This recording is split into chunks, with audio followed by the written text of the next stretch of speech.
Because I'm not fucking Chinese. Hello? Because I'm not Chinese. Does it make you, does it strike you as odd? Do I look Chinese to you? I know I fucking pop off with the red sun in the sky when I sing it. So you must have thought I was Chinese.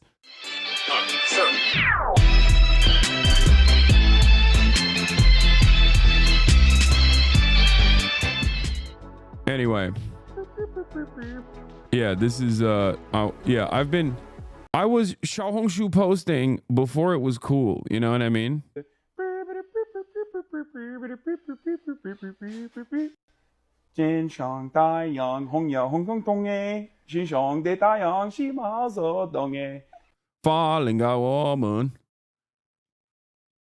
I was scrolling to Xiaohongshu yesterday and they literally have a term for small head, broad shoulders called double door refrigerator. Is TikTok actually getting banned for real? I mean, we'll talk about that. I still don't think it'll get banned, but why is he like this? You see, Todic is now in LA. You got a link up for b-ball. He hates playing ball with me. I'm gonna be honest with you. China's official state media, People's Daily, recommended on American TikTokers version to Xiaohongshu, Red Note. President Xi says the hope for U.S.-China relations lies with the peoples. In the age of globalization and the internet, our community of shared destiny will only become closer. Rather than call them refugees, let's call them villagers of Village Earth who have found a new home. I love that. Wonderful message. I'm on board with that. It's always so funny because, like, regardless of your criticisms of the Chinese government, and some are very valid, you'll have the Chinese government be like, yeah, we need to do prosperity for all people. And then there's immediately like 700 people in the replies being like, what about prosperity at Tiananmen Square? What about, what about the Uyghur Muslims? And it's like, you click on their profile and they're literally like, Israel should go harder. Israel should go harder on killing these terrorist children. And it's like, dude, I don't think you care about the Muslims at all. What? Like, what? You just wanted to destroy any opportunity of people just having like a good time with one another across cultures, you know?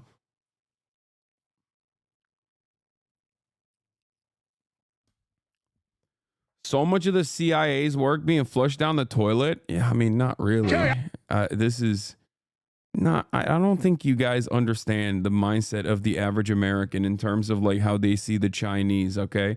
They're not white enough, bro. They're not white.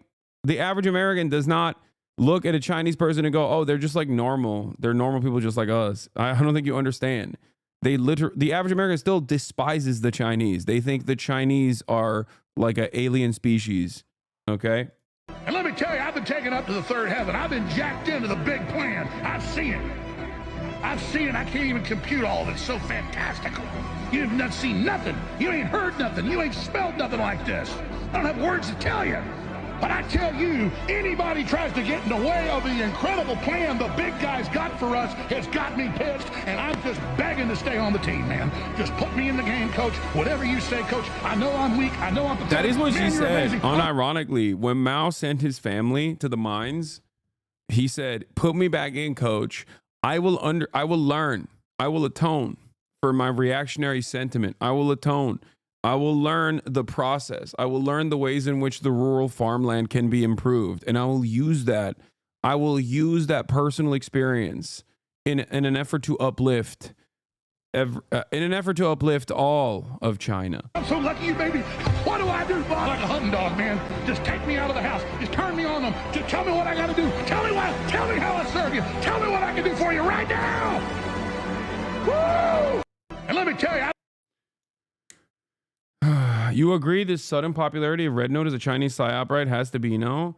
No, I think a lot of people love their treats. No, I genuinely think people just love their treats so much that they think it was like TikTok's algorithm was so good that the very fact that the American government is planning on banning it made the very fact that the American government said that it was planning on banning it made people go, okay, well, I'm going to find another Chinese application to go and utilize. And I think that there is also a great overemphasis on, how many people are actually going to Xiaohongshu, or how many people are actually like learning to love their Chinese counterparts. Um, you know, that's it. It's not like a psyop. Not everything has to be this like broad, uh, like secret initiative, And I say this about like the American government too. Sometimes you guys will say that about like even the American government, where you're like, oh my God, this must be a psyop. Why the American government is like, nah, it's not. It's just how things are. Once you understand what human beings are motivated by and recognize that most human beings have the exact same motivations in general, I think it makes a lot of things easier to dissect, easier to comprehend. The fact that Erewhon is so expensive for a smoothie, why would you ever get a smoothie at Erewhon? That's your fault. Dude, it's like going into the Equinox sauna in West Hollywood and not sucking a cock. You're there to suck cock, okay? You can't be like, wow, why are there dicks out here expecting to be sucked? Like, you can't go into an Erewhon and get a smoothie and be like, oh, it's so expensive. Like, bitch, you knew what the price point was. Why are you going to Erewhon even at all? Fair. That's a good take, Hasan. That's a good take, early Hasan. I think these videos... What is Will Neff saying? Why are you saying adding Will Neff?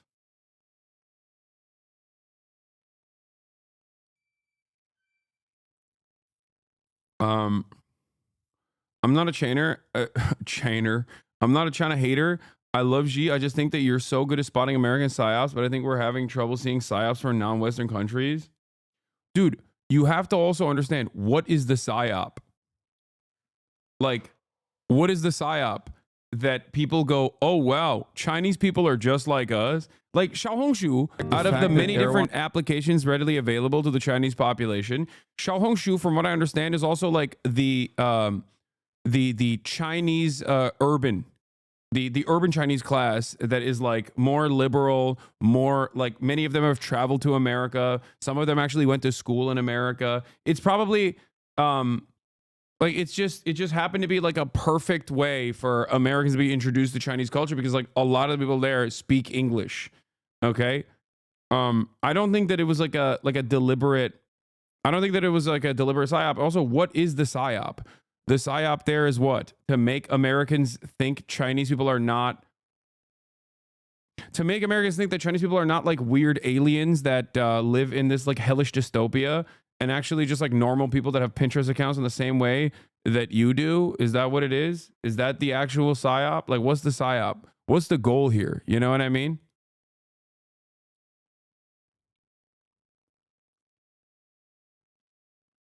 That's what I don't understand.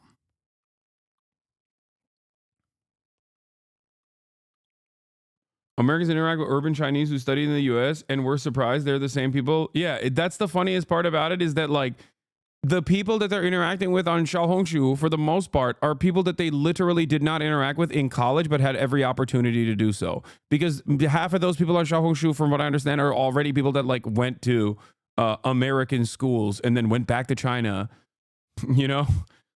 So you're not meeting anyone new that you, I mean, it's just that because it's a Chinese app, I think that people are probably more, I think because it's a Chinese app, and the app is literally in Mandarin, it was not created for a Western audience, that it quite literally is designed to, for Chinese people to be more free about their perspective. Because as far as like talking to Chinese people living in the Western world, and this is something that like my Chinese chatters will probably also will openly admit here, okay, is that many Chinese people are a little afraid of, expressing any sort of pro-China sentiment in the West. I wonder why that is the case. Like, I remember talking to Water,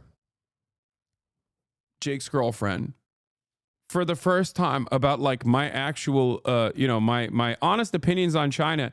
And she was legitimately shocked. She thought I was like messing with her. She thought I was joking.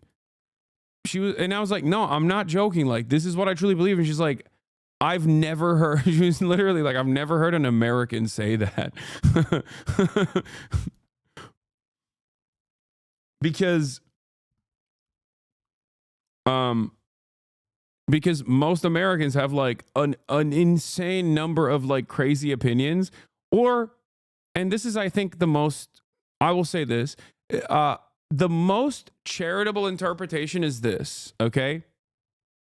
We have the capacity in the United States of America to look at other countries that do the exact same thing that we do, but then somehow treat it as though it's like this super secret, super nefarious, super evil thing. It's the dynamic that I've mentioned before. It's the dynamic between gulags and work camps versus slave labor in prisons in the United States of America. People criticize slave labor in prison in the United States of America, but many people understand it. Many people think it's good. Many people actually defend that principle. Whereas like gulags are work camps where, 10 billion people are dying every day in the salt mines. It's the same thing. You just gave it a different name in order to say like it's scary when our foreign adversaries are doing it. If you have a criticism for it here, then you should have a criticism for it there. But many people don't have a criticism for it here and actually think it's like an entirely different thing over there. That is my frustration for the most part, because there are valid criticisms that you can launch against China, and I do in many instances, but I always take the position that this is still like normal state stuff, right? Normal states, like big states, this is how they operate. And then people will turn around and say, you're clueless. I know. I'm so clueless. I know. How could I ever? Instead of saying that, every state has shortcomings, including but not limited to China, okay? I should instead just lap up like insane things. China is not a good country. America has issues, but that does not make China's human rights abuses any better. There is no point where I said China's human rights abuses are any better. This is what I mean. You're missing the point that I'm making here. The point that I'm making here is that I criticize America all the time. I have no motion in actually changing things here. And I criticize the administrative state of the Chinese government as well. But the difference is a lot of Americans, a lot of people in the Western world in general, genuinely think that, it's just like so much worse over there. It's so much scarier over there. My job is to try to explain to you that, like, no, there are issues in China. Of course there are. Every single state has a litany of complications, a litany of issues. And that it is not all that different from the issues that we foresee and we experience here. And in some instances, not as bad even, right? That's the difference. I think one of the greatest examples that I can deliver to you in this duality that we talk about, one of the greatest examples I can point to is the fact that if Israel operated in the brutal surveillance state mechanisms with re-education camps that were set up for what the Chinese government perceived as the separatist movement of like radicalized Muslims in Xinjiang, if they had done that in Israel, I would still be critical of what Israel is doing, just as I was of what China was doing. But the entire global, the entire Western world would declare Israel to be the most peaceful nation on the planet, and would be falling over themselves to offer Benjamin Netanyahu or whoever implemented that as many Nobel Peace Prizes as they physically possibly can. Why'd you ban that guy who said you're clueless? Do you understand what I mean? I unbanned him. I don't know why you banned him, Anaphase. Do you get what I'm saying? Like, think about it. Think about what Israel's been doing in Gaza right now. Although the surveillance mechanisms that were implemented and the re-education camps and all this stuff was like completely unacceptable in Xinjiang, okay? If Israel operated in the way that the Chinese government operated against like what they called the separatist Uyghurs, okay, that were radicalized or whatever, if Israel operated that way against the Palestinian population in Gaza with the interest of still full-blown integration, everyone in the world would be literally cherishing Israel as the greatest country on the planet. Do you understand? This right here is perhaps one of the best examples of this this double standard, this hypocrisy.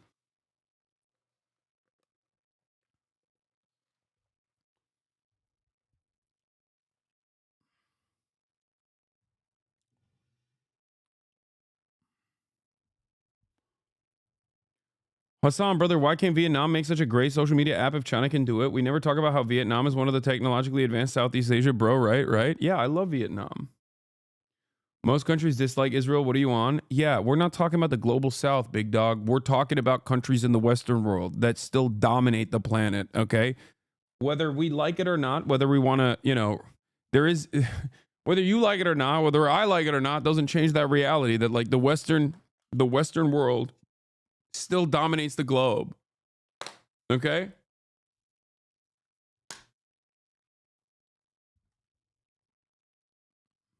Anyway.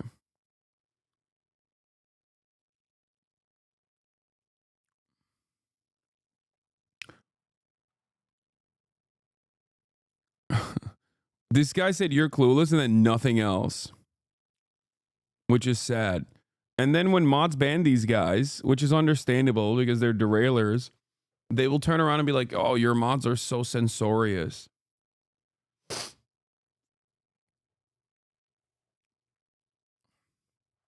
I get it, but how can you be so sure that the Uyghur Muslims are really treated better than the Palestinians? Wait, what?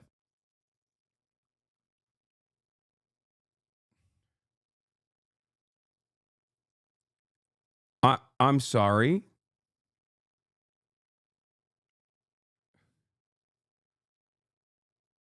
Have you seen what's going on in Gaza? Is this bait? Like, what are you talking about?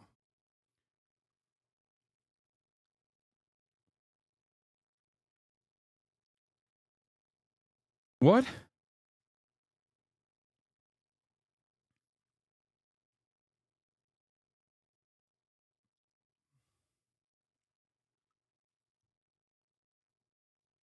The connotation is that China is much more secretive. Yeah, that's ridiculous.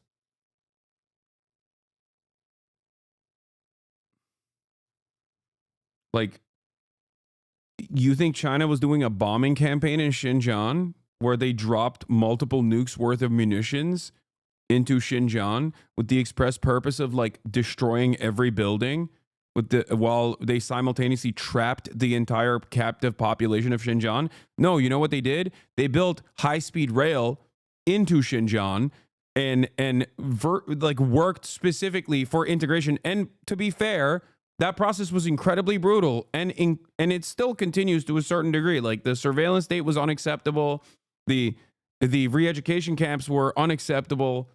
I don't disagree with that at all, especially because when the Chinese government decides to do something, okay, the Chinese government decides to do something, well, everyone's going to have to follow. That's it. That's just kind of the modus operandi, as best to the best of my ability of like explaining this to people. If they decide to do something, you just got to do it. That's it, right? And a lot of people, I think, in the process, a lot of innocent people in the process also get captured by this dragnet operation, which is like something that I, on principle, take issue with. But it's kind of, I was listening to this Chinese scholar talk about Mao and like what Mao did, right? Oh shit.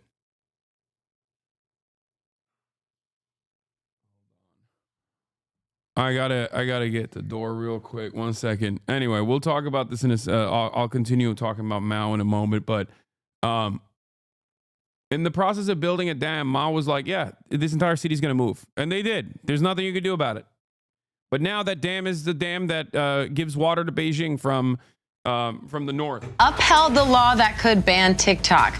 The justices ruled the law does not violate the First Amendment.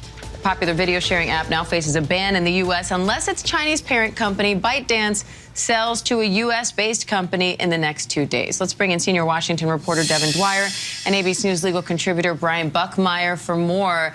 Devin, does TikTok have any legal recourse left, or is this it? Sell or be banned?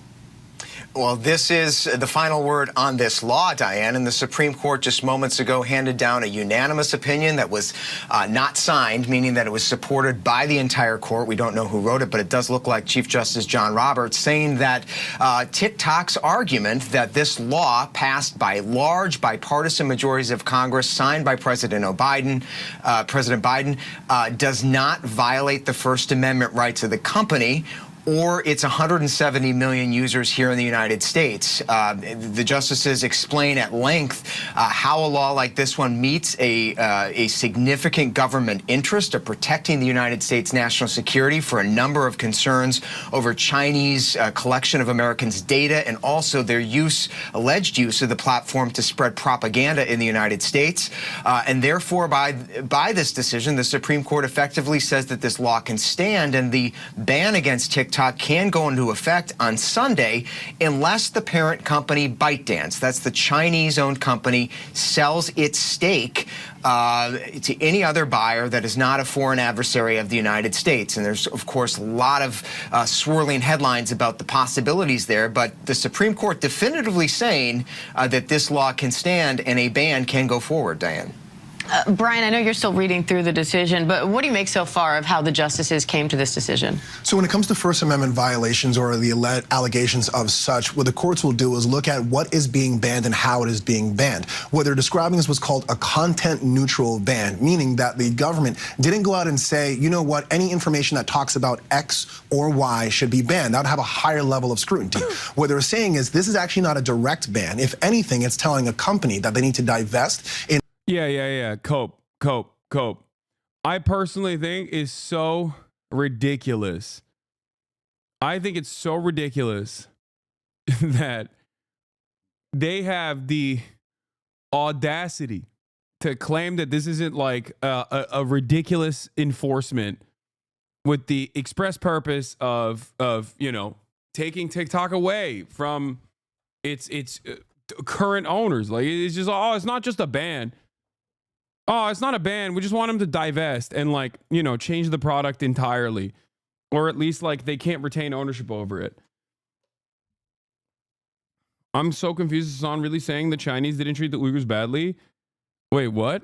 Was there a point where I said that? Where did I say that? What happens to people's ears?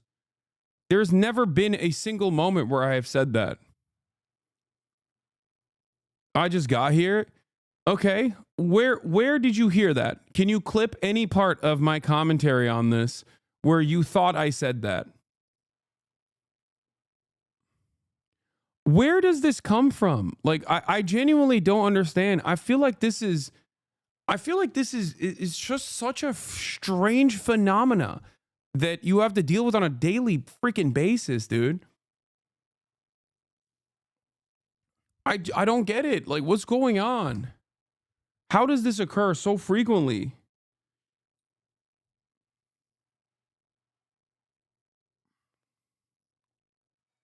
I thought the person you were talking to about Palestine was talking about them in comparison. Yes, there is no comparison to be made between an act of genocide. Both are bad, but one is significantly better. And the reason why I gave the example of what Israel-Palestine is because if Israel was doing to the Palestinians what the Chinese government did to the Uyghur Muslims in Xinjiang, the entire Western world would be would be celebrating the humanity of the Israeli government, the morality of the Israeli government. While I consider both to be unacceptable, one is glaringly, obviously, significantly worse than the other. Considering that every single structure is still standing in Xinjiang, including but not limited to the Chinese government's surveillance apparatus exclusively working with dragnet operations that are completely unacceptable, re-education camps, rather than complete death and destruction of all people in the region with the express purpose of ethnic cleansing. It's an insane comparison to make.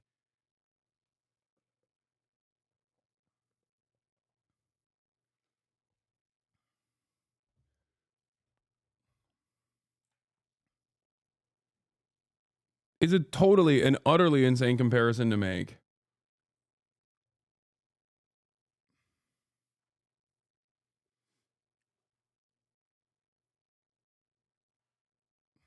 Anyway, it's crazy because it's like people will look at like Hanifying mosques or whatever and consider it cultural genocide, which I understand. I think there's a decent argument to make that. Okay. Meanwhile, Israel's blowing up the mosque in its entirety. Like, obviously, one is simply like if you have criticism for one and nothing to say about the other, as a matter of fact, you defend the other thing, then you are not like a morally consistent or a serious person at all. You just don't like China and you love Israel. That's it. While I still criticize the Chinese government, okay, it's ridiculous to make this comparison as though like what Israel's doing is somehow better or even in the same world, even in the same universe. In order to be able to participate in their company within the United States, or they're completely gone. They're not selecting specific speech. And so when a dragnet operation is when you go into an area, it's kind of like what the American government does in terms of like their immigrant apprehension programs, where they go into an area and they suspect people of like being political dissidents or being undocumented immigrants in the case of the United States of America, and they cast a wide net and basically drag everyone and prosecute every single person without previously conducting an investigation. It's the reversal of like the normal process where if someone is supposed to detain you, they're supposed to detain you after they've conducted an investigation, or at least have probable cause to detain you because they suspect you of doing a crime. It is, by my understanding, a violation of international humanitarian law anyway. And yes, the Chinese government absolutely did do that, for the record. I'm not like an Adrian Zen's defender or anything like that, but, let's be real. Now, having said that, it is unimaginably hypocritical for any American to sit around and just be like, that's really messed up. Also, I support Israel. Like, it's just ridiculous. You know what I mean? Or I give a lot more permission to Israel to do whatever they're doing. But I do think that most of these people are not looking for some integrity or intellectual consistency. They're just simply looking for a way to move your attention away from the wrongdoings of America, because understandably, a lot of people want to think that our government is just like not responsible for a metric ton of evil, but simply they're doing that because, there's just no other option. They really don't want to do that, but they just have to sometimes. When in fact, these past 15 months should have shown every single person that, like, no, we do love the violence. Like, we genuinely, we genuinely don't mind it. We actually like it. Doing that, the court is saying, one, this is technology that we're not too familiar with. We're rushing in some sense to get the answer out here. Two, this is content neutral, and it's not about the specific speech that's being made, but the manner in which this data is being collected. And as Devin pointed out, the security risks that are put forward here and that the government is worried about outweighs that of the risk of violating or potentially violating First Amendment rights. So it's well written out. I'm still kind of going through it, but that seems to be the consensus as to why we're here. So because the ban is aimed more at... There is nothing funnier about this than it has such a funny Western world flavor to it, where they just have to do this legalese, right? In an effort to make it seem as though there is like a valid reason. And this is not disruptive. And it's not like purely an insane move that the American government is engaging in that's like ultimately censorious, right? Xenophobic and censorious, because that's precisely what it is. It's xenophobic, it's anti-competition, it's censorious. It's all three. It's the triple Monty. It goes against like the principle of American enterprise. It goes against the principle of freedom of speech. That's what it is. But because we have to always behave in a way where like this is done within the confines of a legal structure, it's not pure autocratic control. It's actually done at the best. It's actually done within the legal structure. So it's actually totally permissible. The media and all of these like legal scholars have to play this song and dance of like trying to find some sort of legal reason for it that makes this appropriate. The reality of the matter is there are no backdoors into TikTok because it is, at the end of the day, a Chinese corporation. There are no ways in which the American government can control the flow of information on TikTok. Okay? But also on top of that, TikTok has an incredible algorithm that is better than all of the other algorithms combined. And the American tech CEOs are desperately interested in either undermining said algorithm, destroying it, or purchasing it so it becomes an American competitor. It is in the hands of an American CEO so that they can use this as a weapon to wield down the line. Okay, does the same go for Tencent? Never heard you talk about Tencent ever? No, I have talked about Tencent quite a bit. I've actually warned that the American government will probably go after Tencent in the same manner. You know, why aren't you upset that China has blocked Facebook, Twitter, and Instagram? Because I'm not fucking Chinese. Hello? Because I'm not Chinese. Does it make you, does it strike you as odd? Do I look Chinese to you? I know I fucking pop off with the red sun in the sky when I sing it. So you must have thought I was Chinese. I'm American.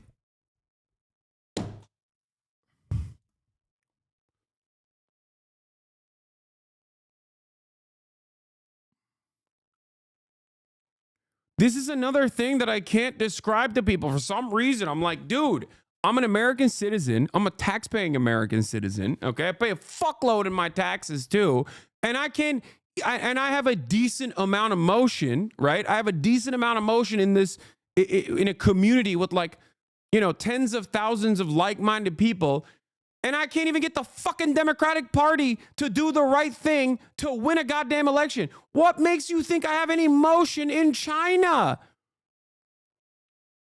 I'm trying to fix my fucking backyard. And you're over here being like, but what about the Chinese government not allowing Facebook? Like, I don't know. Yeah, that's not all right, dude. They should, okay? All right, what can I do about that? What can you do about that? Are you Chinese?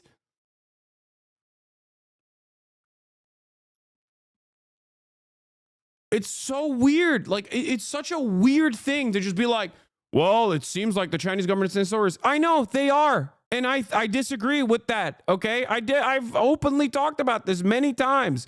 I think that China, considering that they are a global hegemonic superpower at this point, do not need to be as censorious. It's understandable if you're like a tiny island nation in the ass cheeks of the most violent superpower on the planet. It's understandable in that situation when that like most violent superpower has constantly waged war upon you, both economic war in the form of a massive embargo since your successful revolution, okay?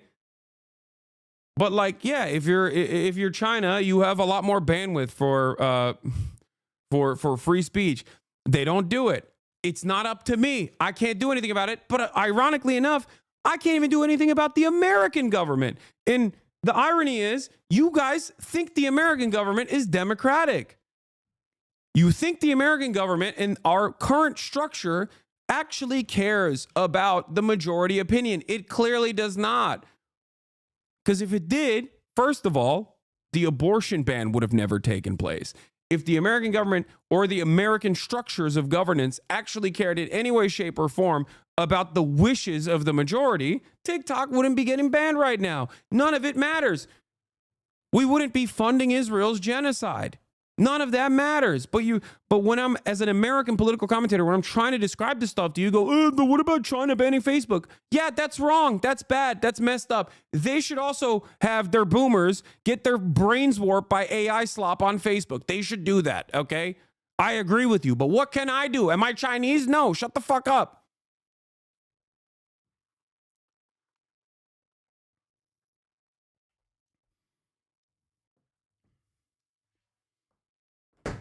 There you go.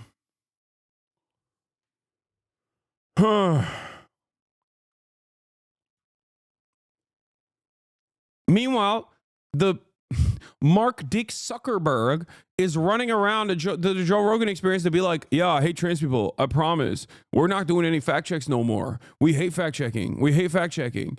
And it's like, okay, like, I don't even want my parents to be on Facebook. And you're like, no, the Chinese have to be on Facebook. Like, no one should be on Facebook.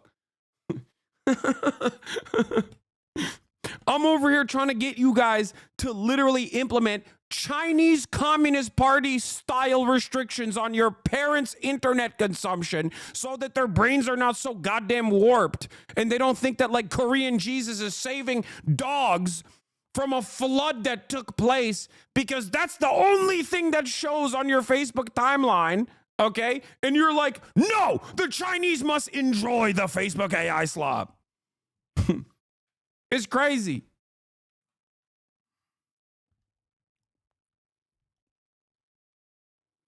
Half of your parents believe in chemtrails. Half of your parents became anti-vaxxers because of the lack of regulation and no regulatory standards whatsoever implemented on these platforms that just feed them full of goddamn slop. And you're over here being like, we need to fuck the Chinese brains in the same way. Data collection and who owns the app versus what kind of speech is happening on it. It's not a First Amendment violation. Correct. And when you talk about First Amendments, you often talk about how someone is being limited, what is being limited, and what means it's doing so. And it seems like the law here navigated those rules of First Amendment violations and the law in a way that the Supreme Court said that this is not about First Amendment, this is not a violation, and that there is an interest in which the government does have in protecting. Yeah, like I said, the funniest aspect of this is that, like, people will be like, well, the Chinese government bans Facebook. Okay, that's wrong. But you understand that that's wrong. So is your argument that it's only wrong if China does it, but it's right when America does it? Like, what is the argument there? Do you think it's wrong or do you think it's right? Do you see what I'm saying? Because that's what it is. At the end of the day, it's precisely what it is. It's like they don't want such a successful social media company to be owned by a foreign adversary, a big foreign, scary foreign adversary. That's it, okay? That's it. That's it. They have no backdoors. There's no way for them to control the flow of information.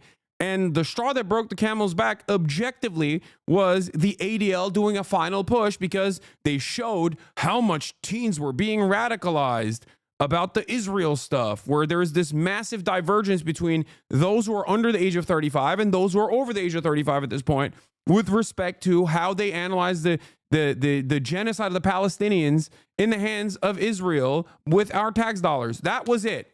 That was the straw that broke the camel's back. Donald Trump's administration wanted to ban TikTok. People have been wanting to ban TikTok for quite some time for the reasons that I mentioned. Okay, there are multiple different factors at play here.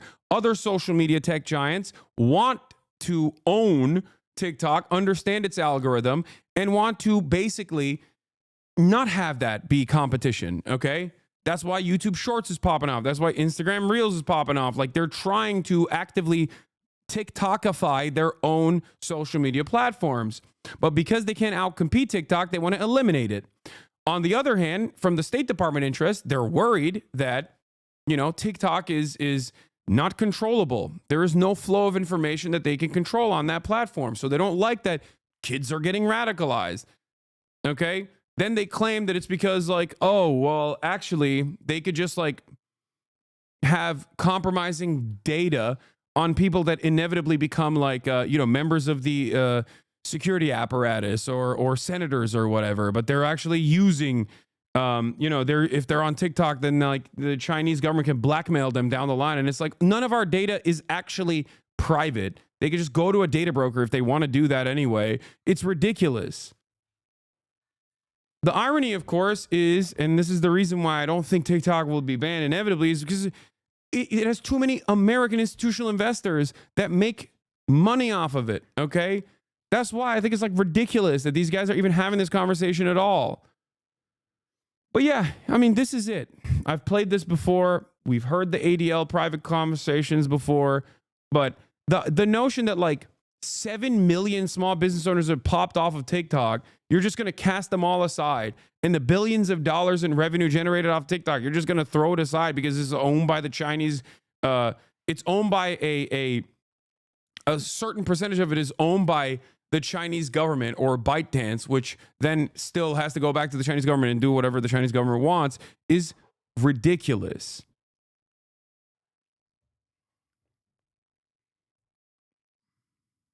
Why has the PR been so awful? I know that's not your area of expertise, but you have to have some thoughts on that, which is, I mean, as you've said, why has Hamas disappeared in terms of public perception? An offer is on the table to have a ceasefire, and yet the world is screaming about Israel. It's like, why aren't they screaming about Hamas? Accept a ceasefire, bring home the hostages. Instead, it's all the other way around. Why won't they eat our propaganda as readily any longer? Why won't the kids believe our propaganda any longer? That's the name of the game here. That's what the actual point of contention is here. Okay? You don't get it. You might never will. TikTok sheds light on the horrors of the genocide that Israel is committing, and that is horrible. Facebook empowers genocide like how they did in Myanmar, and that's obviously good. Yeah, I don't get it. Typically, the Israelis are good at PR. What's happened here? How have they and we been so ineffective at communicating the realities there? And we're on an intravenous feed of information with new impulses, inputs every millisecond. And of course, the way this is played out on social media has dominated the narrative. And you have a social media ecosystem environment in which context, history, facts get lost, and the emotion, the impact. They're not even talking about like context, history, and facts, by the way. They're just straightforwardly talking about like their version of events. That's it. They are only talking about their version of events. That's it. They want to only have one set of facts that are readily available for all. And that's what they want. They want to be able to consistently have a faucet of propaganda. And TikTok has its fair share of this as well, by the way, like right-wing propaganda, reactionary propaganda. The problem is it also has some left-wing propaganda. It is the only platform in the United States of America that has some semblance of parity within the ideological left and right spectrum. That's it. That's what they're afraid of, and that's what they're terrified of. That's what they do not like. The fact that, you know, leftist sentiment goes above 20% on TikTok as opposed to every other platform where it's basically completely dominated by right-wing narratives is what's so scary for a lot of people, because God forbid young people, because of the way that like TikTok operates, because of the way that the TikTok algorithm operates, they don't care. It just doesn't matter what the ideology is. There's no markers on like what kind of ideological predisposition you have. If it's just like something is popular, something is readily consumable, people watch it and people blow it up. And that's it. That's it.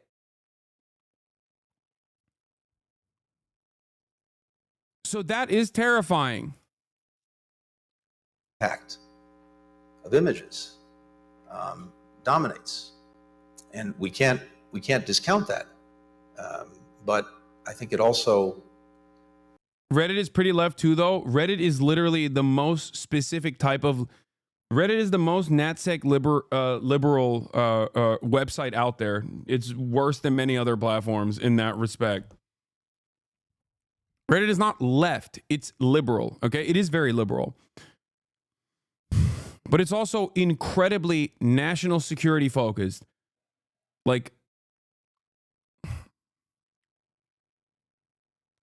no matter what you try to do on IG or YouTube, you'll eventually find yourself back in a right-wing algo. Exactly. So much of the American-owned platforms, so much of the Western-owned platforms are just like far-right slanted. Reddit as well, for the record. Not far-right slanted, but Reddit is like basically a think tank in and of itself. And I mean that as a pejorative. Like, when it comes to foreign policy, Reddit is like neocon central. When it comes to social democracy, domestic policy, Reddit's pretty progressive, right? They love Bernie, but they also are like everyone in China. Everyone in China is out to get America. I mean, people talk about Reddit as though it's like a very progressive space. Literally bring up the issue of Israel in 90% of subreddits. See how it goes down for you, okay? Reddit is incredibly pro-NATO, incredibly pro-American empire, incredibly Western chauvinist, incredibly anti-China, incredibly pro-Israel across the board.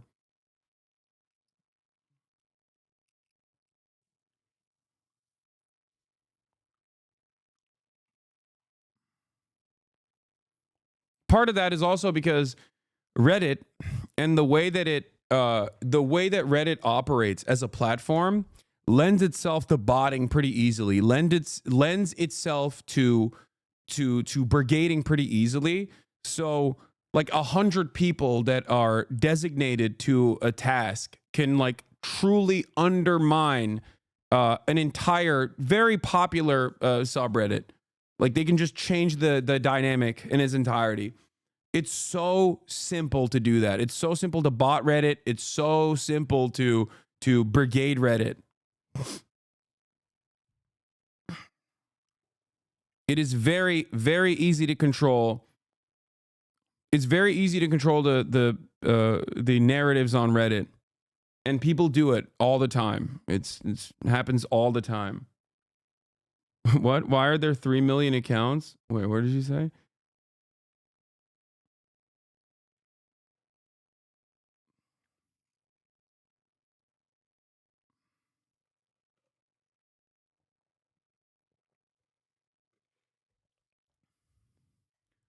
Are we going to lose our free speech basically with Trump being the president? I mean, this is happening under the Biden administration.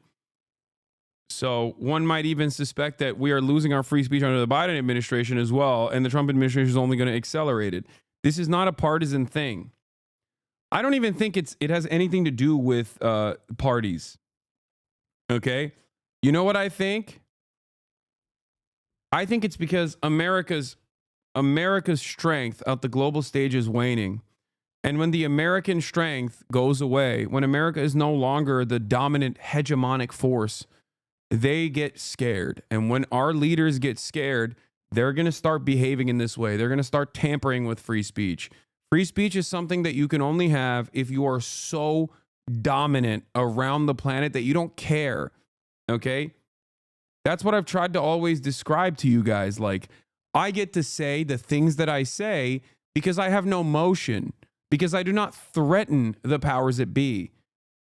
Do you understand? I do not threaten the corporate hierarchy.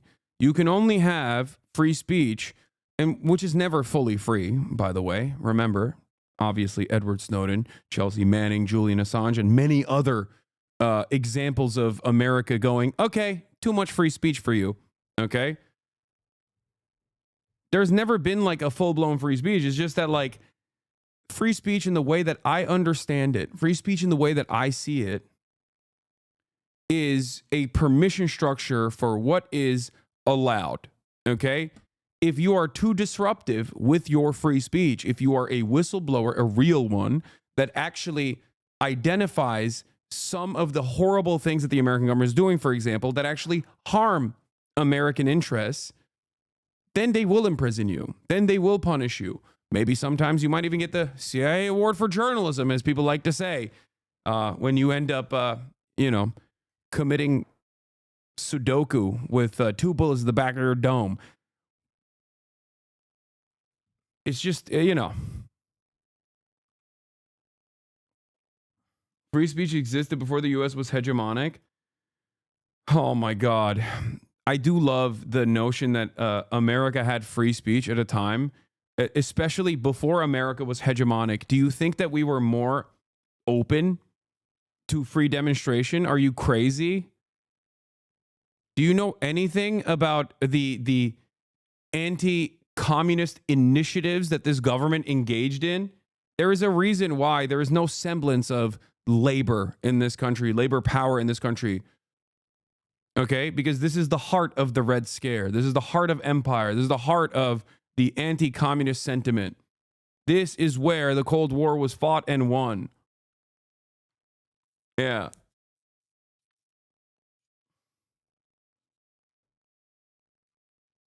That's why it's so funny. Like, the American history is riddled with straightforward assassinations of people that have demanded more. Things that we actually take for granted now. Literally, the weekend. Why do I celebrate the weekend every Friday and say that our forefathers fought long and hard so that we could have a sense of autonomy, a 5-day work week? How do you think that happened? There were demonstrations. People died in the process. You know?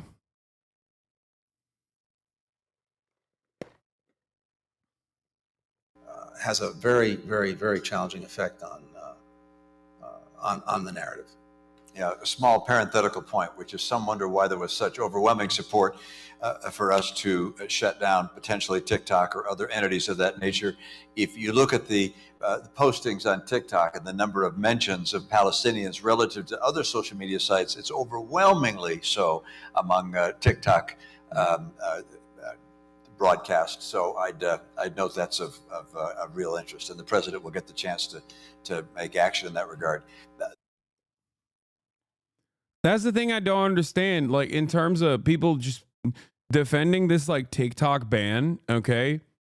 Defending this TikTok ban while simultaneously operating under this notion that, like, well, the Chinese government does it too. Okay, you have an issue with the Chinese government. You're an American, you're not Chinese, and you're advocating for the American government to do so as well. Like, it makes no goddamn sense to me. Here, let's listen to this this private correspondence within Jonathan Greenblatt and the ADL.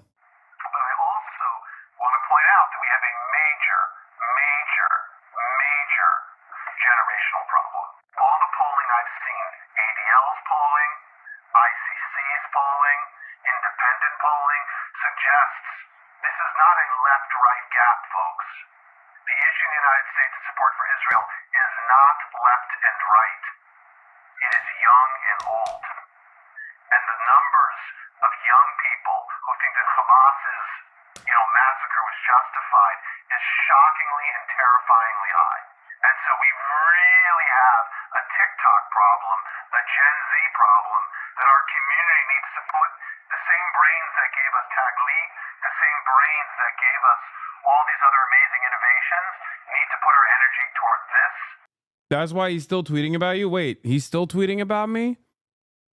It is pretty crazy that this man has spent a good deal of time tweeting about me as, you know, one of the leaders of the most significant institutions in the United States of America combating anti-Semitism. Supposedly, in air quotes, anti-Semitism. I saw one from like a day ago. Wait, really?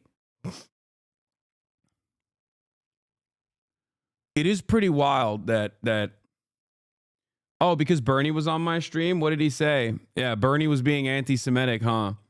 Me and Bernie, just two anti-Semites. A lot of people seem to view you as a dangerous anti-Semite. No, that is what's so disgusting about this, okay? No one, and I mean no one, sincerely believes that I am anti-Semitic, okay?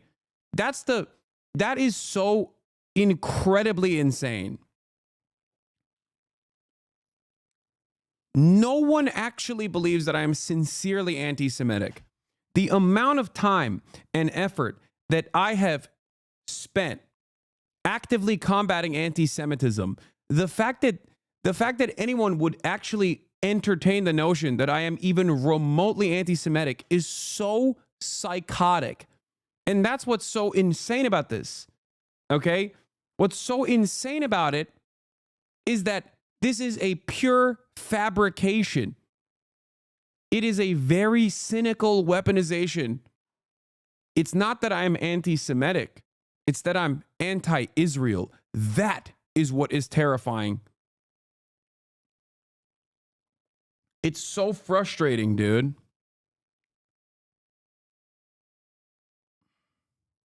The idea that Bernie Sanders would voluntarily sit for an interview with Hasan Piker, an individual who routinely has used his platform to spread anti-Jewish tropes, amplify propaganda from a designated terrorist group, and promote toxic anti-Zionism, says an awful lot about the senior senator from Vermont and the normalization of anti-Semitism.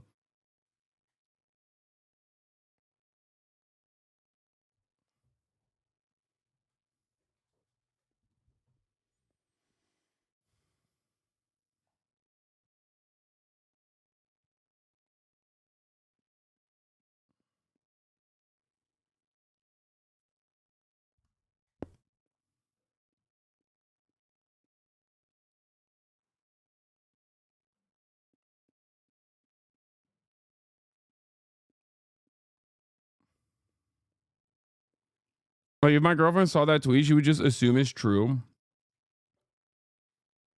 Okay. let me explain this one more time.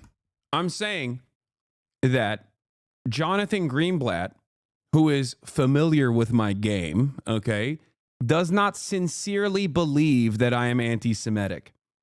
Maybe other people who don't know who I am hear Jonathan Greenblatt say this and think that. But the people that make a big fuss about this sort of thing they do not actually think I'm anti-Semitic. I know for a fact that Jonathan Greenblatt does not think I'm anti-Semitic. Okay? He is simply utilizing anti-Semitism allegations in an effort to combat his true fears. Someone who is not anti-Semitic, who is actually saying correct things about Israel. I am, in that respect, a much larger villain for Jonathan Greenblatt than someone who is deeply anti-Semitic but pro-Israel. Okay? Between me and the likes of Ann Coulter, who is deeply and unconditionally pro-Israel, while also simultaneously incredibly anti-Semitic, I am a far greater threat. You want to know why? Because his nieces and nephews tune in and listen to me talk about Israel and go, hey, I know this guy's not anti-Semitic, and I think he's making a lot of good points. That is infinitely more terrifying. Do you understand? That's it. That's the real problem here. As a matter of fact, I'll take it one step further. If I was outwardly anti-Semitic and also anti-Israel, I would not present as big as a threat to someone like Jonathan Greenblatt, because you can immediately point out someone like that for being insane. This is why the likes of Dan Bilzerian and even Candace Owens sometimes get a lot more motion in mainstream institutions and mainstream media, because you can so easily just go, well, look at that guy. They're talking about the importance of the importance of like how this is so directly related to Judaism or whatever, and the cabal and the Jewish cabal and the elite pedophiles or whatever the fuck. That's it. For someone like Jonathan Greenblatt, especially because they have a very short-term benefit attitude when it comes down to things like this, someone like myself, or God forbid, even scarier, an outspoken anti-Zionist Jew is significantly more terrifying. Okay? That's it.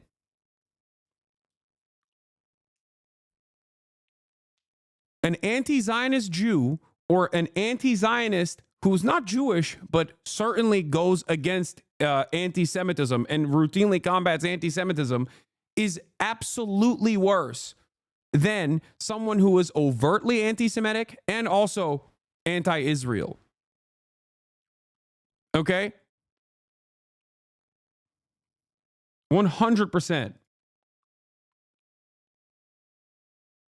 What? Please stop calling her that. You can acknowledge she's a terrible person without using racially charged nicknames.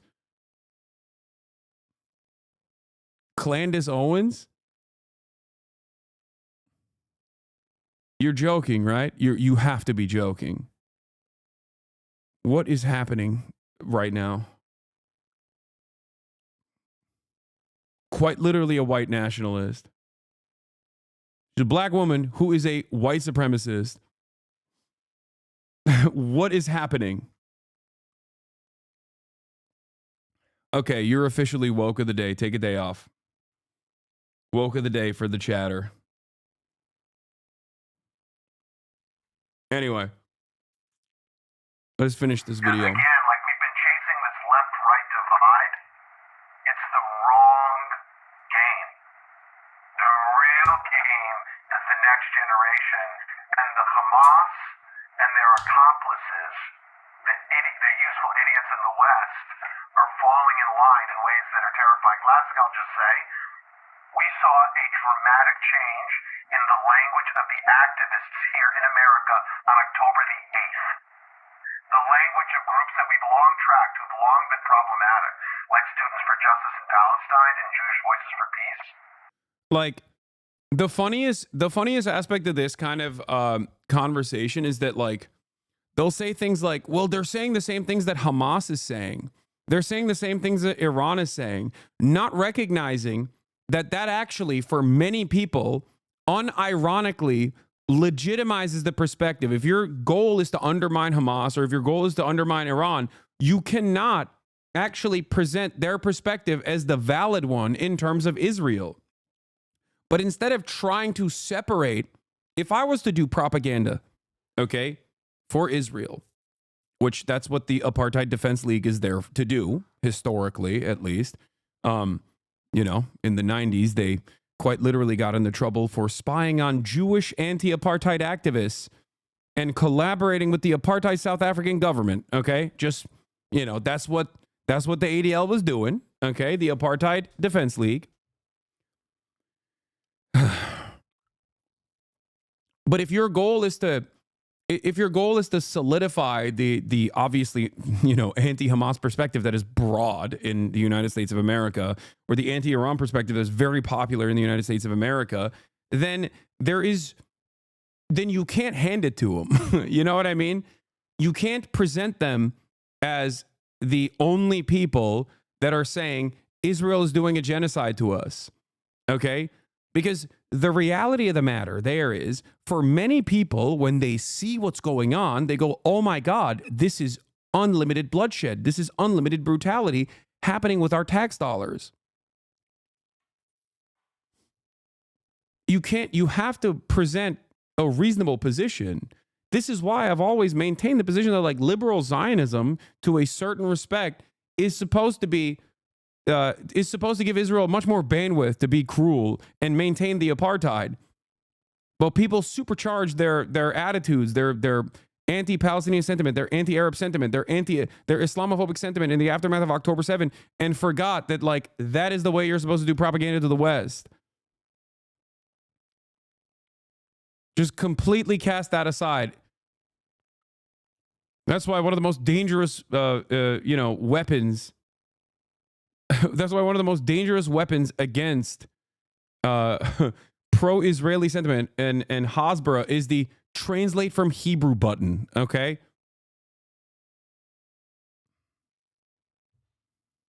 this, and went to like Iranian propaganda. The language I could show you from their toolkits, because our analysts are in their groups. We saw this again on October the 8th. It was that fast. Like, the language in their toolkits was all about the... Like, this person has no way of comprehending that for many people, like myself, okay, they had at least some understanding. Well, not myself, but like many others, had at least some crumb of understanding of the dynamic there with the apartheid. And of course, immediately we're like, this is only happening because of 75 years of occupation, brutal occupation. What do you think is more likely? That people have an accurate assessment of Israeli history and settler colonial violence, or that Hamas and Iran deployed a multi-million-dollar propaganda operation completely without, like, the American State Department ever figuring it out? This complex multi-million-dollar propaganda operation to brainwash the American public. What do you think is what happened? And also, if that's the case, are Israeli historians like Ilan Pappé or Avi Shalom, are they also operating with Hamas propaganda in mind?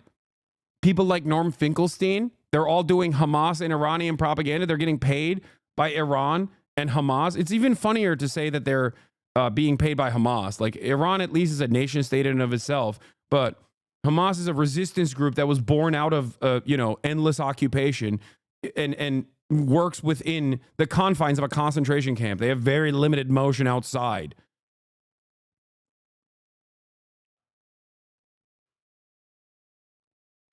Yeah, Noam Chomsky being paid by the Iranian state and Hamas.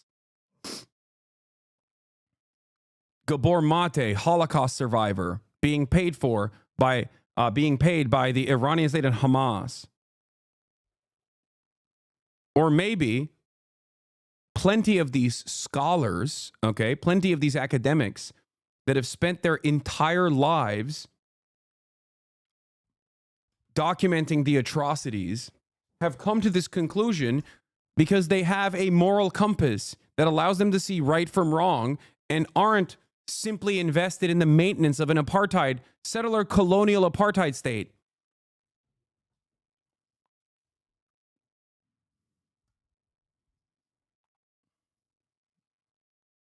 Entity and lots of other language that we recognized from Iranian propaganda.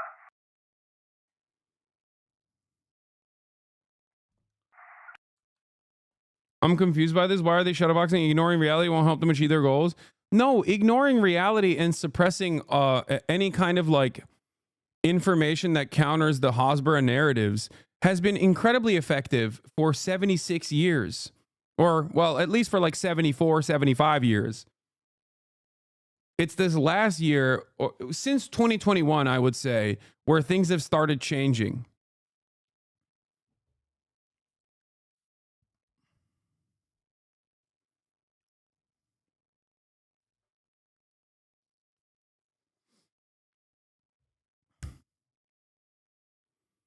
Major U.S. Jewish groups back bipartisan bill legacy TikTok ban. Jewish federations in North America says it supports the proposed law due to concerns of anti-Semitism proliferating on the platform. Not on Twitter, by the way. Anti-Semitism proliferating on TikTok. Now, I'm not going to tell you that anti-Semitism hasn't been proliferating on TikTok. It certainly has. Sometimes I'll see like a new dog whistle that I didn't even know existed was 127. And I had to dive a little bit deeper into figuring out what this meant. But I saw this like dude doing like not 127, my number, my autism score, 127,000. Okay, not my autism score, dummies. I think it's 127,000 or something like that. That's a new dog whistle. I don't even know if the ADL database has it. But I didn't know what it was at first. I was like, why are people saying 127,000, or maybe it's a different number, something along those lines. But it turns out they're saying that, or 217, is it 217 or 271? It's not 100 it's not 127, it's 271. Okay? Yeah, it's 271. It's 271. Sorry. That dog whistle is the Holocaust revisionist, Holocaust denial dog whistle that claims that only 271,000 Jews were killed. It's a dog whistle to deny the 6 million number.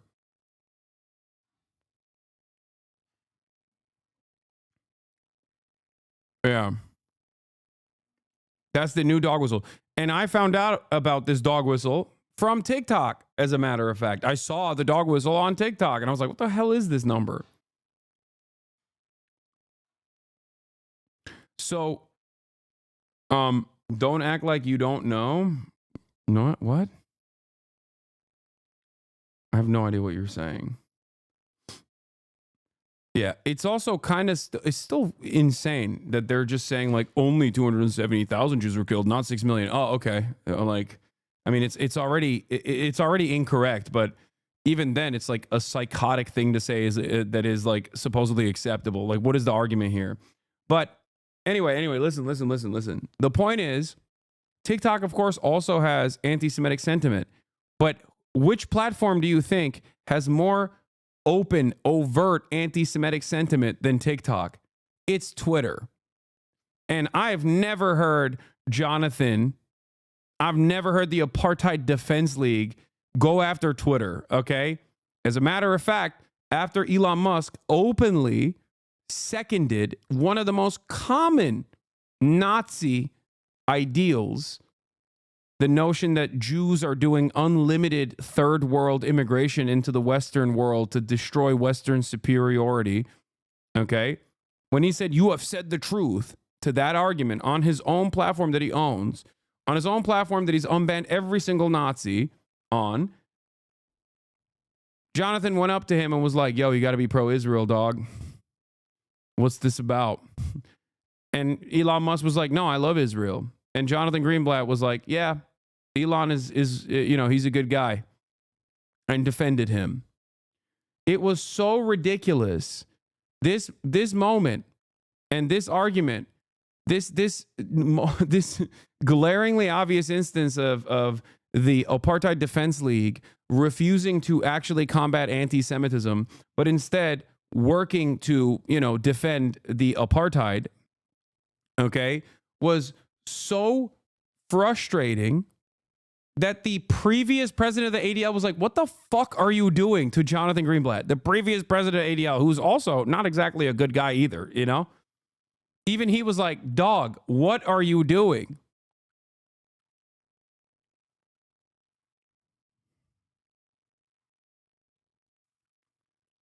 When Donald Trump was like, if I lose, it's because of the Jews. I've given everything to you, Jews. Why won't you actually give back to me for once? I've given you Israel. I've given you everything. Jonathan Greenblatt, nothing. Just like a subtle nod, being like, Mr. President, Mr. Trump, sir, you have said something that maybe is being misunderstood. I apologize for even criticizing you, but... Dude, TikTok is not anti-Semitic. All the Gaza stuff just got shared a lot. No. I'm not saying TikTok is like overwhelmingly anti-Semitic. I'm saying that every platform has a decent amount of anti-Semitism in it, TikTok included, of course. But if there's one platform that you could designate as the most anti-Semitic platform, it's Twitter.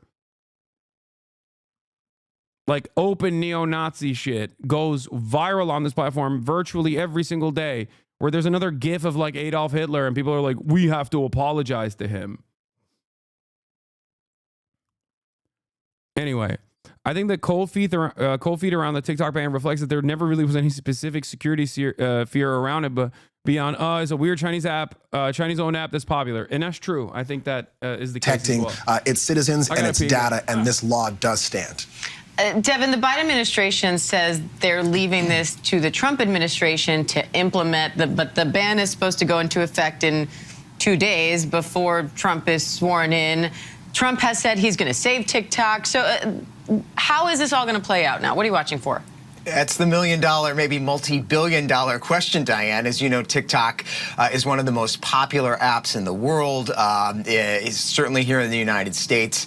So many users, half the country, if you believe the statistics, have used this app on a monthly basis. So that's a remarkable number of people turning to the app. Now, TikTok's attorney said during the oral argument just last week that the app will go dark on the 19th if, in fact, this ban does take effect. So we'll see what that actually means. There's been a lot of debate, a lot of speculation about how it will work. But keep in mind, to Brian's point, that this law actually was aimed at ByteDance. That's the company that it addresses. That's the company it regulates. And the Supreme Court today said that foreign companies, ByteDance is owned by the Chinese, don't have First Amendment rights. They don't have rights in the United States.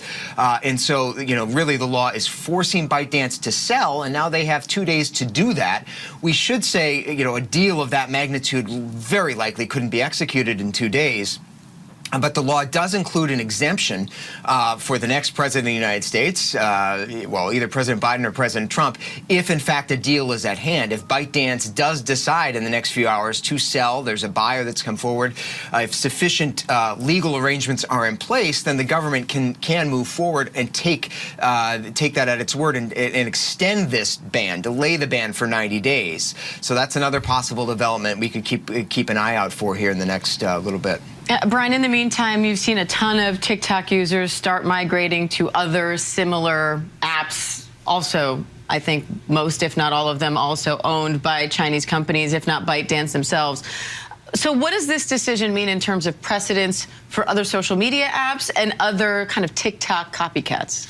One is very difficult because I didn't even know how to use TikTok. I was trying to figure it out. Now we have to move to a whole other platform. But in terms of the narrowness of this decision, think of it this way. The Supreme Court is saying is if it has two wings and it has feathers and it has a bill, then it's a duck and it cannot apply in this way based on the law. So if other organizations come out and say, you know what, we have two wings, but we don't have feathers and we do have a bill, then the narrowness of this decision may not apply to other entities. And so what you're seeing is that the precedent's going to be narrowly tailored to the way in which ByteDance operated TikTok and the way in which TikTok collected information. If another company, foreign or domestic, decides to just go a little bit different than how the Supreme Court decided, that company may still exist. And I think the precedent is going to be other companies looking at this decision and saying, how can we exist with these rules in place? So is this going to be congressional whack-a-mole if they try to ban them all? Is it just going to be some new company comes up and Congress has to pass a new law if they want to ban that one too? Pretty much. It becomes a situation of if a different company comes at this in a way that ByteDance didn't,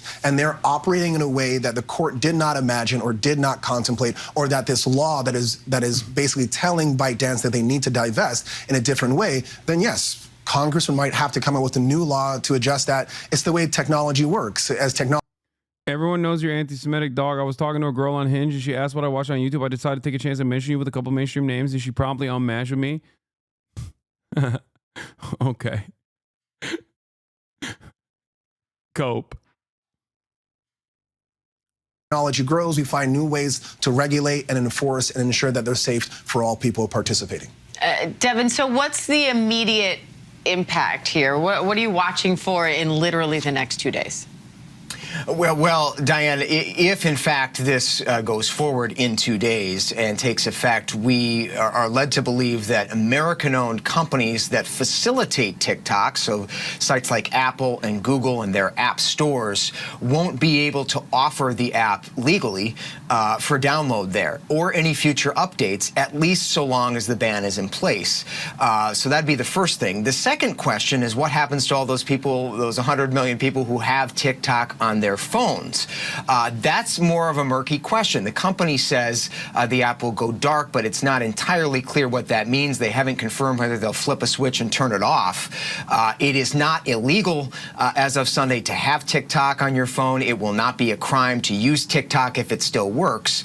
So that will still be, plain. I like that they had a good old-fashioned, before people get mad at me, I'm going to use a term that's problematic, Mexican standoff here. Okay, I actually don't even know if that's problematic or not. I'm just, being woke of the day ahead of time. But and the Chinese government, or rather the owners of TikTok, ByteDance, was just like, yeah, no, we're not going to divest, dude. Like, that's crazy. Okay, we're not going to divest. You're delusional. As a matter of fact, I'll take it one step further. We will close down our servers. So 170 million Americans that currently enjoy their treats will no longer be able to have access to their treats. And basically the American government was like, we didn't realize that we didn't have motion like that. Excuse me, you can't do that, actually. So now they have to, pass the buck to the Trump admin. I think it's so funny because if what they're saying is true and China wants to influence Americans with this app, if they don't sell it and it just goes dark, Americans who have used the app are going to be mad at the American state. That would mean China would win either way. Soft power goats. This is so dumb. Yeah.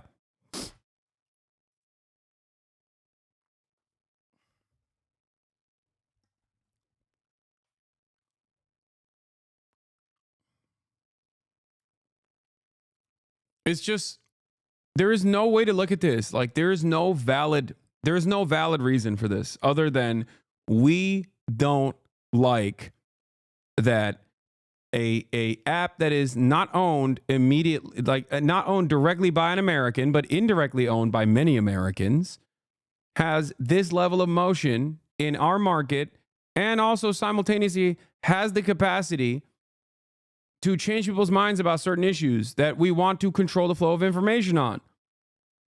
We can't put our thumb on the scales. And I don't like that.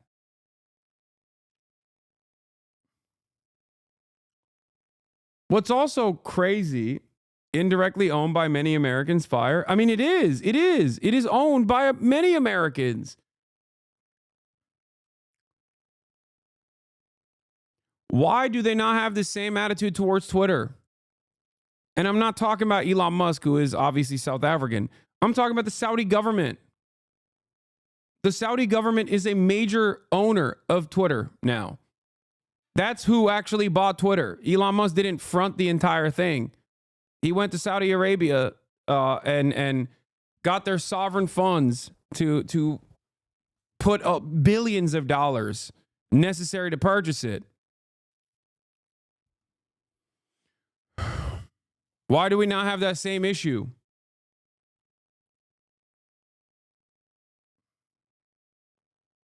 Yeah, 60% of its parent company, ByteDance Limited, is owned by global investors. 20% is owned by its co-founders and 20% by its employees, including thousands of Americans.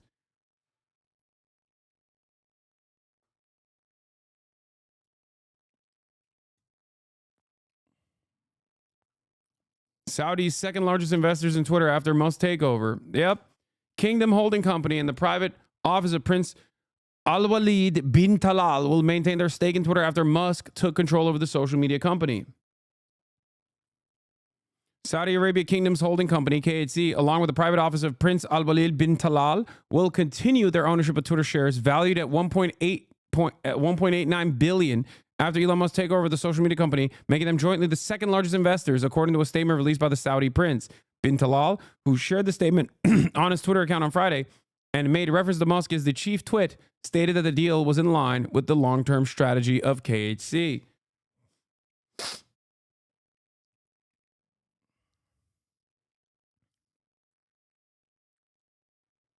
Because China is not an ally, maybe, dog?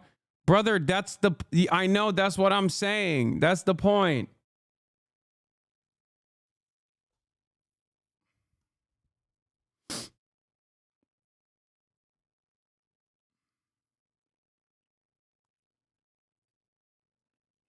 Reddit is also owned by a Chinese company, Tencent. Why is it not banned too? Because Reddit ultimately is still controlled by Americans. Okay? That's why. So much of, then what don't you understand? Wait, what? Do you think that every single time I ask rhetorical questions, I'm simply asking a real straightforward question because I don't know what the answer to that question is? Or do you think I'm using the rhetorical questions as a tool to further solidify the argument that I'm making?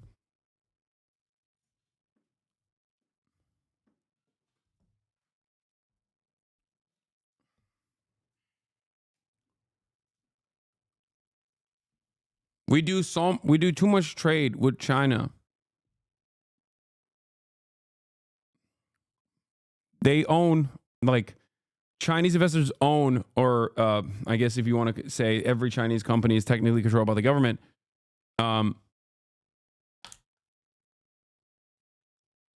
Chinese investors and the Chinese government has control over, to a certain degree, every single company. There's so many companies.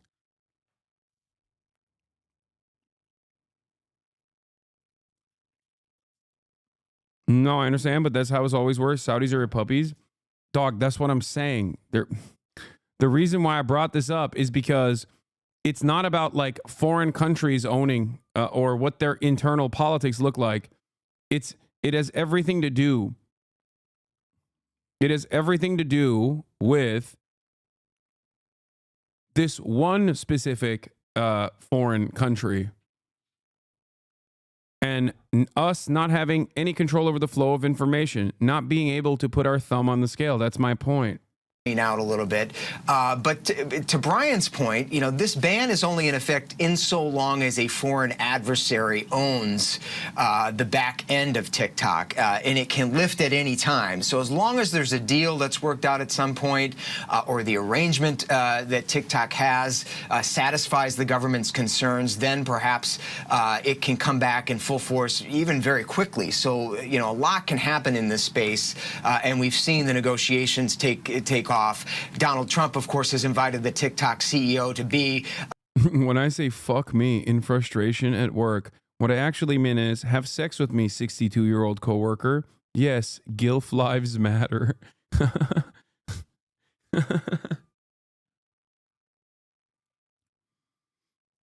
front and center at his inauguration on Monday. There's some speculation as to maybe he'll be able to work out some kind of a deal there. But remember, Diane, just 4 years ago, he was the one who signed an executive order banning TikTok. He was the one that wanted it out of the country. He signed a law banning TikTok from all government devices, which remains in force today. If you're a government employee, you can't download TikTok. So, you know, it's Donald Trump's method to use things like this for negotiation tactics. We'll see if he's able to pull something out of his hat. But in the meantime, come Sunday, according to the company, it will go dark. And I do have some breaking news on that front, Devin. President-elect Trump has just posted on Truth Social that he spoke to President Xi Jinping of China, that the call was a very good one. My goat, JD Pondon. JD Pondon. JD Pondon, baby. JD Pondon, baby.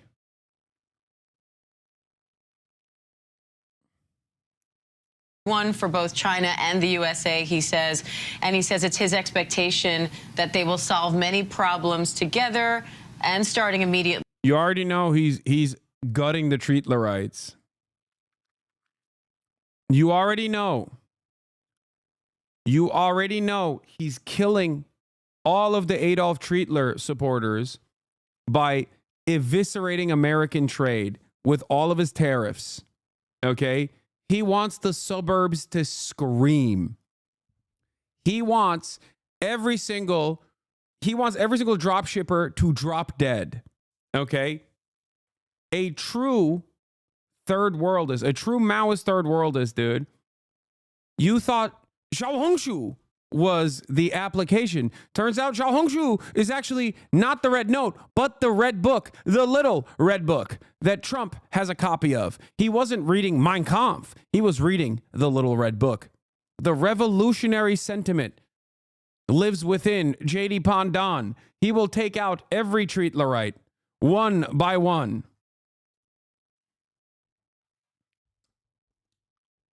He says we discussed balancing trade, fentanyl, TikTok, and many other subjects. President Xi and I will do everything possible to make the world more peaceful and safe. So it sounds like President-elect Trump has wasted no time trying to address this directly with the Chinese president. Of course, waiting to see what that all means. But what's your impression, Devin, or your reaction, I should say, to how much Trump has spoken about this, especially given, as you point out, he had a very different.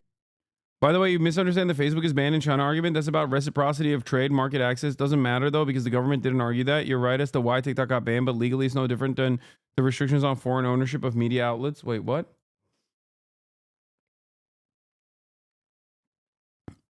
No, I'm saying that... What? Am I misunderstanding you? Maybe. I'm saying that I don't care. Like, sure, Facebook should exist in China. I don't give a shit. But also, I'm not Chinese.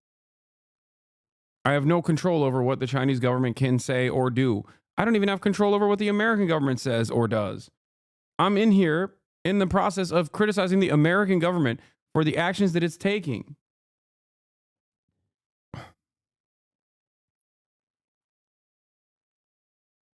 Oh, you're saying the government didn't argue trade reciprocity and market access as a reason to ban TikTok. Is that what you're saying? What do you mean, Geld? I don't even think it's necessarily the anti-Israel speech that was popping off on TikTok that is the major reason. I think the anti-Israel speech is the straw that broke the camel's back. Because it's an indication of a much larger problem. Okay? You could point to pro-Luigi sentiment if you want as well. These are the types of things that our corporate overlords are genuinely fearful of. Okay? It's ultimately disruptive to the pre-existing hierarchy when you have loads of younger generations going, yeah, no, I don't actually have a problem with Luigi Mangione, who, you know, allegedly assassinated the CEO of a healthcare company. That is what is terrifying to people who are ultimately holding on to power. Israel just has a lot of Israel and the pro-Israel lobby has a lot of influence in American Congress. So they were able to exert that influence and basically push this across the finish line.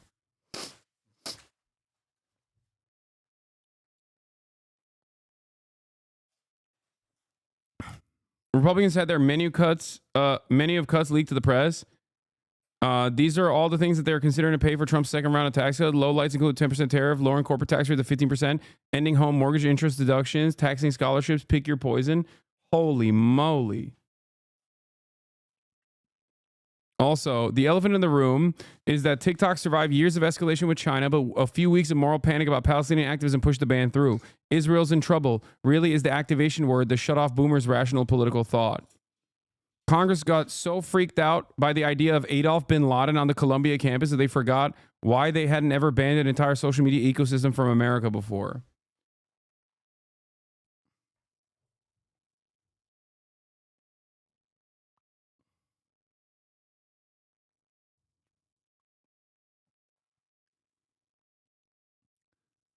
I think it is yet another indication that America's soft power capabilities are diminishing. And also, American capitalism is kind of, with the private-public partnership and constant cost cutting, constant corner cutting, constant profit seeking, has actually eviscerated the institutional powers of like the State Department, the institutional power that the state intelligence apparatus also had. So they just don't have the same motion that they used to in terms of manufacturing consent. They don't have the same motion that they used to. So they're just trying to do this like ridiculous thing by taking matters into their own hands and like openly and boldly trying to stop this company at all costs from like poisoning the mind of the youth.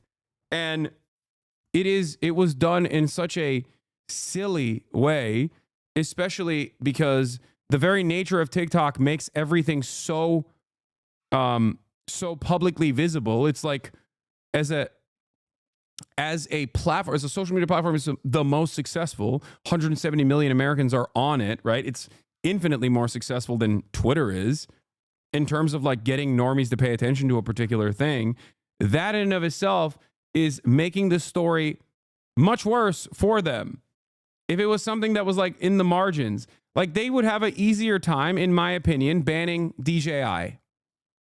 They would have an easier time, in my opinion, banning TP-Link, right?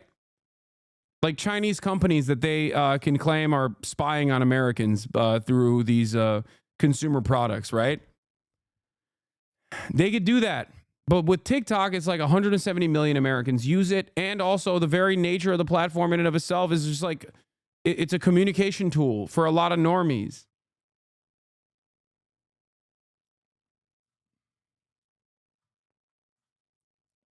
What is this?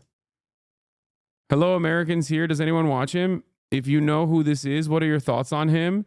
I watch him. He looks good, but too woke, too gay. Love Kaya best. I'm too gay for the Chinese.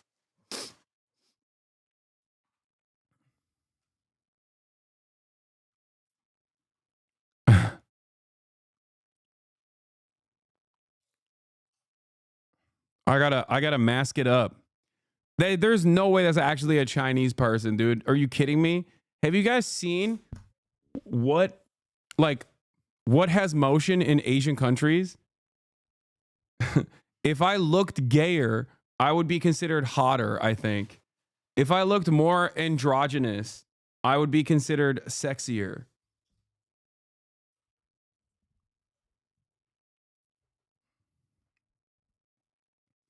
That definitely was from China. The IP was from Anhui, a Chinese province. Oh, really? That's crazy.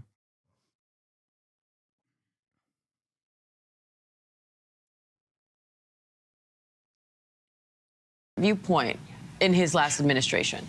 Right, and it's important to keep that context front and center as the new president comes in. And as we talk about the concerns about TikTok, these have been Have you ever talked to Chinese who actually live there? I've seen lots of tweets without any research, just making me laugh at. Yes, I have talked to Chinese people who live in China. I also unironically have Chinese relatives who work in China.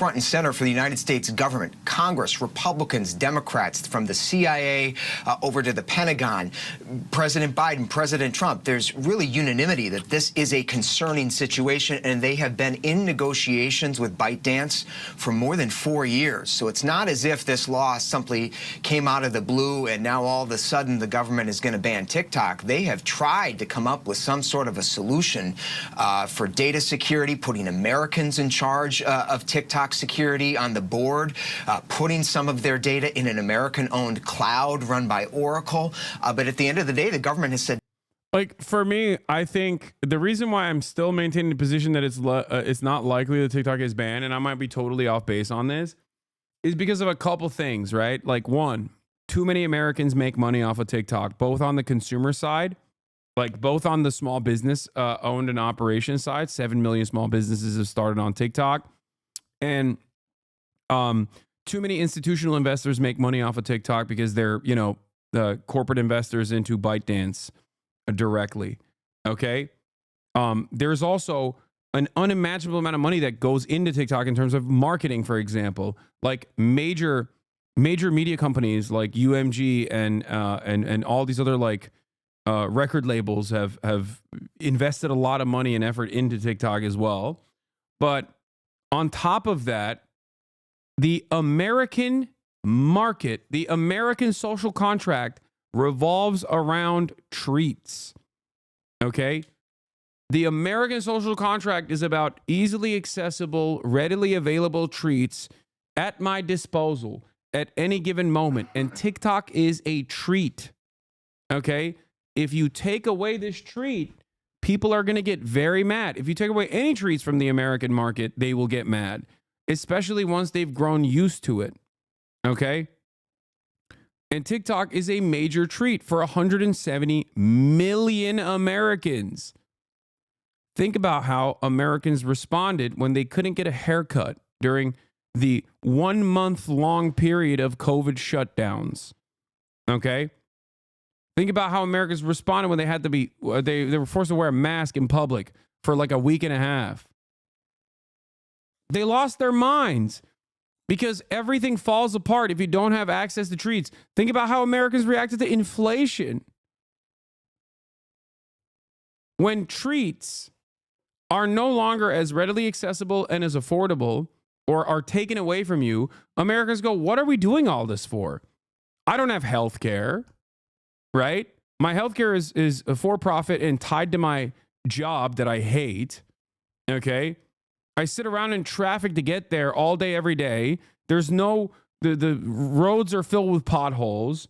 The ISPs are screwing us over. We're not getting good enough service. No bandwidth whatsoever. No technological improvements that are immediately making my life better or easier. I never see any sort of tangible benefit from the technological improvements. Anytime we see any sort of tech improvements, it's actually to improve productivity, which then ends up displacing more parts of the labor force.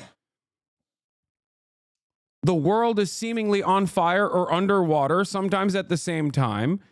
I don't have anything. The only thing I have is the dollar menu and ease of access to treats. A relatively inexpensive television that I can buy year over year. So when you take that away from Americans, they go, well, what am I doing this for? You took the last thing I had. You can't buy a house. You can't retire. The world is on fire. There's constant war all the time. Everything sucks. Dollar menu gone, bro. I know. That's my point. Dollar menu is gone. That's the point. That's what I'm saying. How do you think Americans responded when they had to pay extra dollars for their eggs or when the dollar menu went away?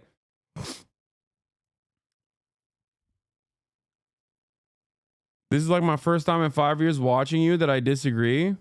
They're literally shutting operations on Sunday. What you mean it won't be banned? So TikTok is shutting down operations on Sunday. How do you think it's going to be saved? I think it's a flex. I don't think they're going to shut down operations, especially considering that Joe Brandon quite literally said they're doing a 90-day extension on the ban already so that, it's up to Trump to fix it.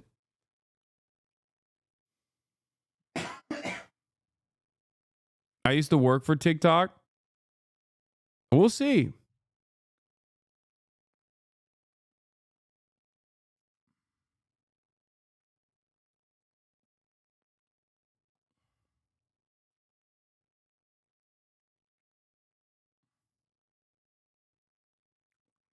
Do you feel me though? Do you understand where I'm coming from with this, chatters?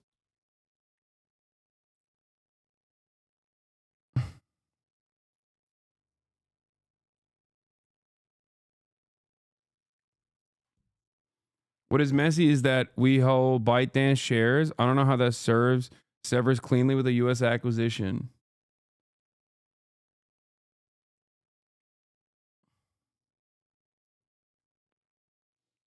Currently working for TikTok, they plan more U.S. hires. Yeah, that's the other thing. Like, TikTok themselves said that they're going dark, but they've also simultaneously not engaged in any sort of layoffs whatsoever, as far as I understand, in their American operations. That's odd. Biden is doing a 36-hour extension, as far as I know, not 90 days. No, it's a 90-day extension.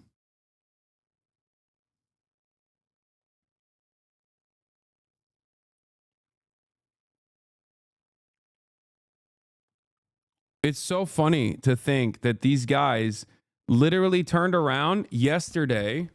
Oh, he did? I thought it was 90 days. Am I wrong? Biden didn't sign a 90-day extension. He gave it 36 hours. That's so stupid.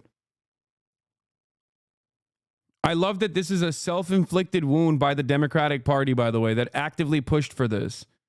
Wonderful stuff, Mr. President. Wonderful way to leave office. Just making sure that no one under the age of 35 ever votes for the Democrats ever again.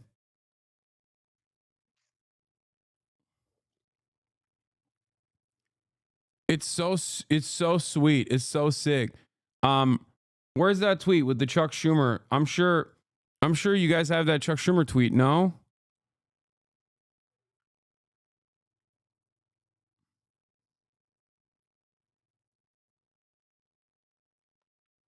This is what I was looking for. Thank you.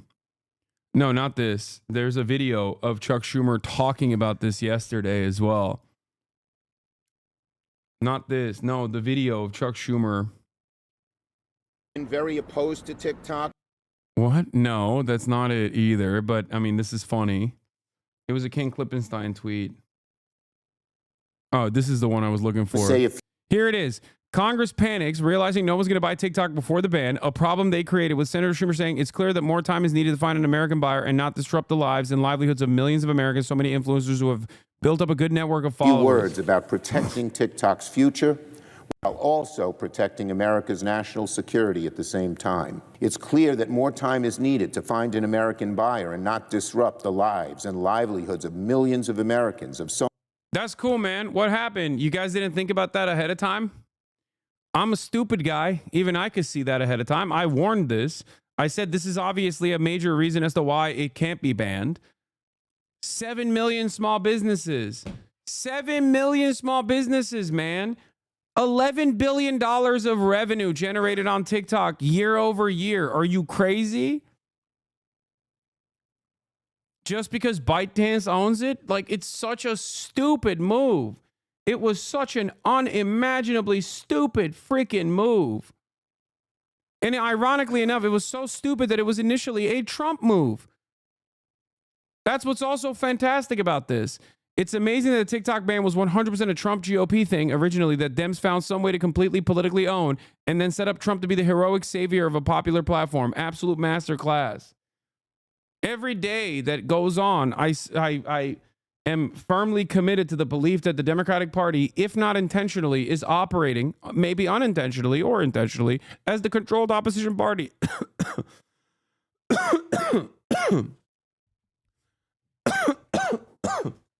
It's hilarious. It's hilarious that they're just, their job effectively is to just make the Republican Party look good.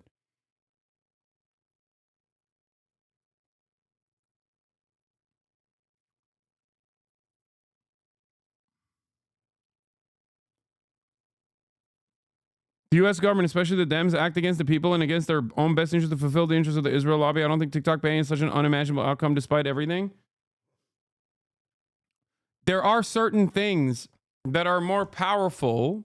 There are certain interests that are more powerful in American in the American collective consciousness than doing the bidding of a couple like a couple people with motion and lobbying power. Okay. I think there's a limit to how much the pro-Israel lobby can get away with, like, pushing Congress. You can quietly engage state by state and, you know, make it illegal to protest Israel. You can do that across the board over multiple decades, right? And they have done that. That has happened in 32 states.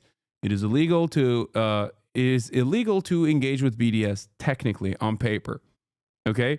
But you can't do something like this when you are taking away 170 million Americans' treats from their hands in this most visible, most public way possible. And you can't do it in a way where it literally ruins a ginormous percentage of American small businesses.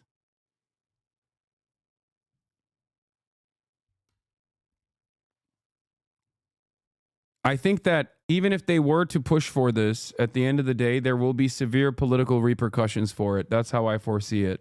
So many influencers who have built up a good network of followers. That's why last night, Senate Democrats tried to pass a bill that will extend the deadline to give everyone more time to come up with a workable solution. But Senate Republicans blocked our bill, which is stunning because time is running short. We will continue to work to find a responsible solution to keeping TikTok going. Balance. We must end goods and protect against keeping TikTok going, protect American livelihoods, and protect against Chinese Communist Party surveillance. We must and can do all three. I have made my views clear.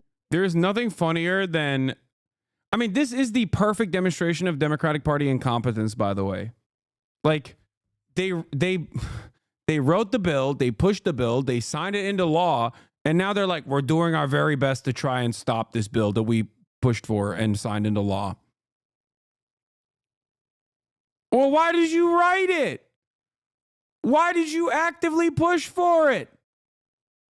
You couldn't foresee this being a major political burden? Oops.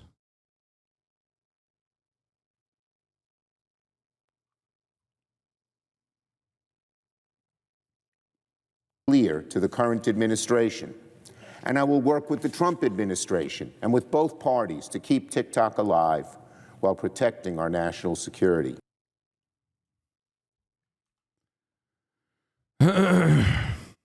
It's crazy, man. It's so dumb. And here he is back. Like, we must, yesterday, Chuck Schumer hits this line. We must protect TikTok's future. We're also protecting American national security. We're not against TikTok. We're against a Chinese company in cahoots with the CCP owning TikTok. Senate Dems tried to pass a bill to extend the deadline. Republicans blocked it. Yeah, dude, you're doing a great job pushing this on the Republicans when the most public-facing, most popular Republican out there is actively saying he's going to save TikTok. I'm sure the American population will think it's not your fault. I have been very opposed to TikTok. I was one of the first to expose the Chinese links, and I have urged that TikTok be closed down in America. I have been very. Well, Biden can veto it? What do you mean? He signed it into law already. What do you mean veto it? He literally signed it. The TikTok ban was already signed into law and then also went all the way up to the Supreme Court. And the Supreme Court also then said, yes, the TikTok ban is in motion. It already happened. Here's what Chuck Schumer told President Biden, by the way, in a phone call.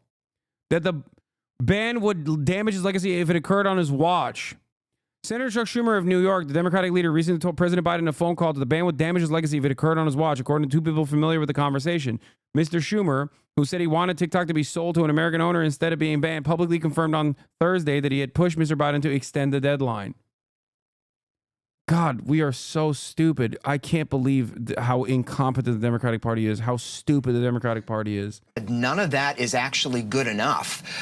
So whether or not Donald Trump can now come in and talk to President Xi and pull something out of a hat remains to be seen. It's possible, but it's not like he's starting from scratch in this space, Diane. And just to underscore the threat, I've heard from a number of former officials with the CIA and the NSA really emphasizing that this is dangerous dangerous. We're not just talking about, a hacker. By the way, not enforcing it doesn't matter. The bill, in the way that it was written, extends a 5-year period, which actually goes over the Trump administration. So even if the Trump administration, the bill, in the way that it's written, doesn't punish American citizens for using TikTok. It punishes companies like Apple and Google for having TikTok on their platforms, for allowing TikTok to operate on their platforms. It punishes them to the tune of $5,000 per individual user. So that's 5,000 times 170 million. Okay? And it can be used at any point. It can be implemented at any given point. And it has a 5-year period of implementation. So at any moment, even if Trump were to say right now that he wants to protect it and give assurances that he's not going to punish, he's not going to get the Department of Justice to go after Apple or Google for maintaining TikTok on their platforms, okay? He could, one, go against that at any given moment. He could just say, you know what? I've decided I am going to punish you for keeping TikTok. That's number one. Okay? $850 billion fine. So that's number one. Number two, even if Trump were to, throughout his 4 years, defend TikTok and say that he's not going to punish, like give assurances and actually end up not punishing these companies for maintaining TikTok, okay, the next administration still has an entire year to literally punish these companies if they want to. Do you understand? So the way that this bill is written is to, make it virtually impossible. Now, having said that, there's also an additional factor here at play. Google owns YouTube. YouTube is a competitor to TikTok. So the Android store not carrying TikTok is actually massively beneficial for Google anyway. But the only thing holding this together, as I've said, the two factors holding this together is the fact that 170 million Americans use TikTok and they like TikTok. It's an unpopular move to ban TikTok. And also 7 million small businesses operate on TikTok. There's too many dollars going back and forth on TikTok. There's too much commerce happening on it. So those are the two reasons why I foresee TikTok not going away anytime soon. Or getting your personal information online. We're talking about perhaps the biggest threat to the security of the United States, amassing large swaths of data on all Americans in every state, where they eat, what their faces look like, where they live, what their hobbies are. And the fear is, according to these officials, that someday down the line, if we were to get into a war with China or some kind of conflict, they would be able to weaponize that aggregate data in some way, maybe to pinpoint attacks, maybe to shut down key pieces of electronic infrastructure. And so that's the real danger. It's not so much about hacking your individual video of you doing a silly dance, but it's really about what they can extract from all of that on an aggregate scale. I don't know. Some of us dance pretty badly, Devin. It could be dangerous. I'm out of time, but I do have one more quick question, Devin. We heard other Chinese-owned companies like Shein and Dude, I'm going to say this one more time, and I 100% believe this. I trust the Chinese Communist Party. I trust the People's Republic of China with my hypersensitive data more than I trust Elon Musk or Mark Zuckerberg or the American State Department. Get mad at me all day, every day. I don't care. I 100%. What are they going to do? What are they going to do with my data, man? What are they going to do? I trust the People's Republic of China and the Communist Party of China more with my private data than I do the NSA, than I do the FBI, than I do the CIA. I trust them more than I trust Elon Musk and Mark Zuckerberg and Google. Now, the point is, I don't trust those guys, and I still use their garbage platforms. Okay? That's it.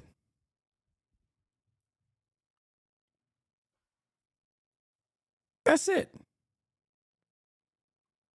Him who brought up in those Supreme Court proceedings, now that the court has upheld this law, could we potentially see lawmakers try to go after other large Chinese-owned companies that also gather American data?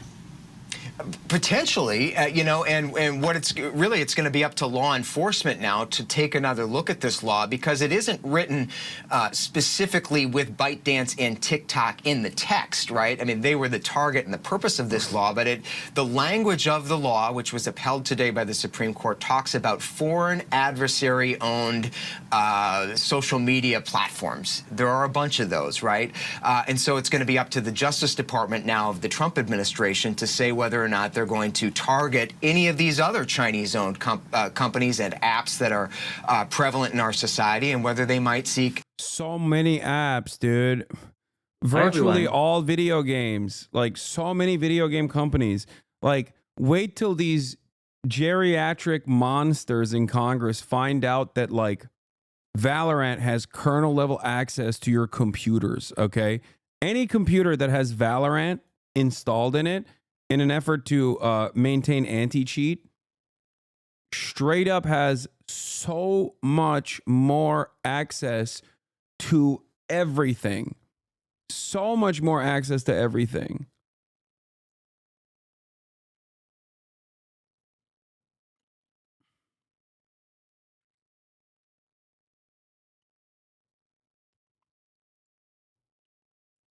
Is show here. As you know, we have been fighting to protect the constitutional right to free speech for the more than 170 million Americans who use our platform every day to connect, create, discover, and achieve their dreams. On behalf of everyone at TikTok and all our users across the country, I want to thank President Trump for his commitment to work with us to find a solution that keeps TikTok available in the United States. This is a strong stand for the First Amendment and against arbitrary censorship. As we've said, TikTok is a place where people can create communities, discover new interests, and express themselves, including over 7 million American businesses who earn a living and gain new customers using our platform. We are grateful and pleased to have the support of a president who truly understands our platform, one who has used TikTok to express his own thoughts and perspectives, connecting with the world. Glaze him, King. This is like, you know what this reminds me of? I mean, he's not Chinese. He's obviously Singaporean, okay? But this kind of reminds me of the day of mourning that took place when Henry Kissinger died in China. It's like, I get why you're doing that. You know what I mean? Like, listen, I get it. Like, not the best guy to glaze, but I totally understand why you would do that. Okay? Does that make sense?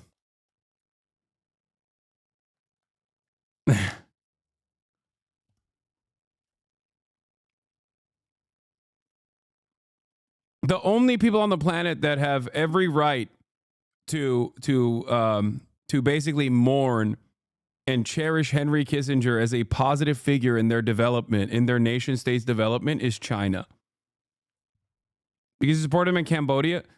What do you mean? Richard Nixon and Henry Kissinger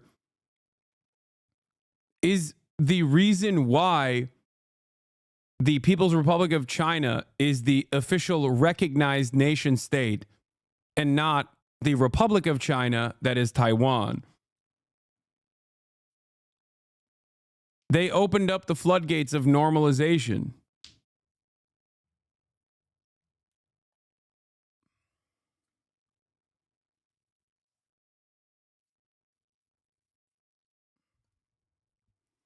China and Kissinger, Stalin and Israel, none of them had internet. Yeah.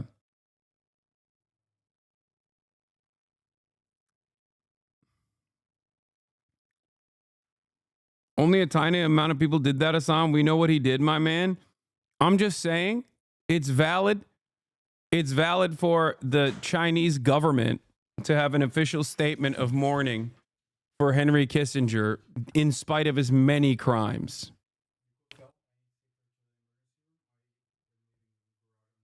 Okay. Whoa. And generating more than 60 billion views of his content in the process. To all American users, Thank you for making our TikTok community such a rich and vibrant space, for surprising and delighting us every day. Rest assured, we will do everything in our power to ensure our platform thrives as your online home for limitless creativity and discovery, as well as a source of inspiration and joy for years to come.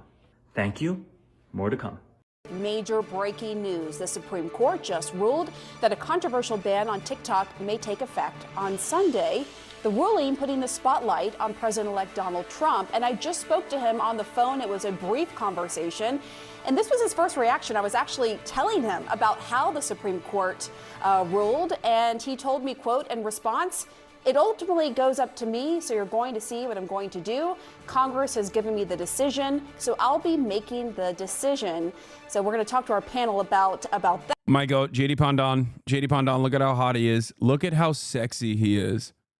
My goat, JD Pondon, baby. Oh my God. President Trump, please save me. President Trump, please save me. Save me, President Trump. Save me.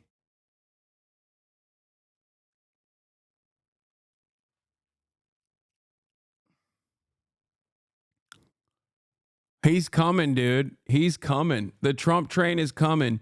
Choo, choo. Okay? That because it's not so simple, although of course he will have some options available to him. So before we get to that, I want to go straight to Paula to break down this ruling for us, Paula. Yeah, easily the biggest decision out of the court so far this term, and here the justices allowing this. Hasan, you have too much trust. Trust in Trump. It's a cope. Love you, law. No, I'm not being super serious about this. The only reason why I'm saying that is because one, he kept consistently saying he would save TikTok recently. Okay. And also, he's not like he is narcissistic and not necessarily the most like interested in maintaining American State Department goals or whatever, despite the fact that he absolutely despises China. Okay. I think that he really likes recognition. And someone somewhere along the way, possibly Charlie Kirk or many others, told him, "You're popping on TikTok." Okay. So he sees this as a major W, and he's not wrong. It is a ginormous W if he saves TikTok. Okay. If he saves TikTok from being banned, it is the easiest W of all time. No negative consequences, only benefits. And he's Mr. Room Reader.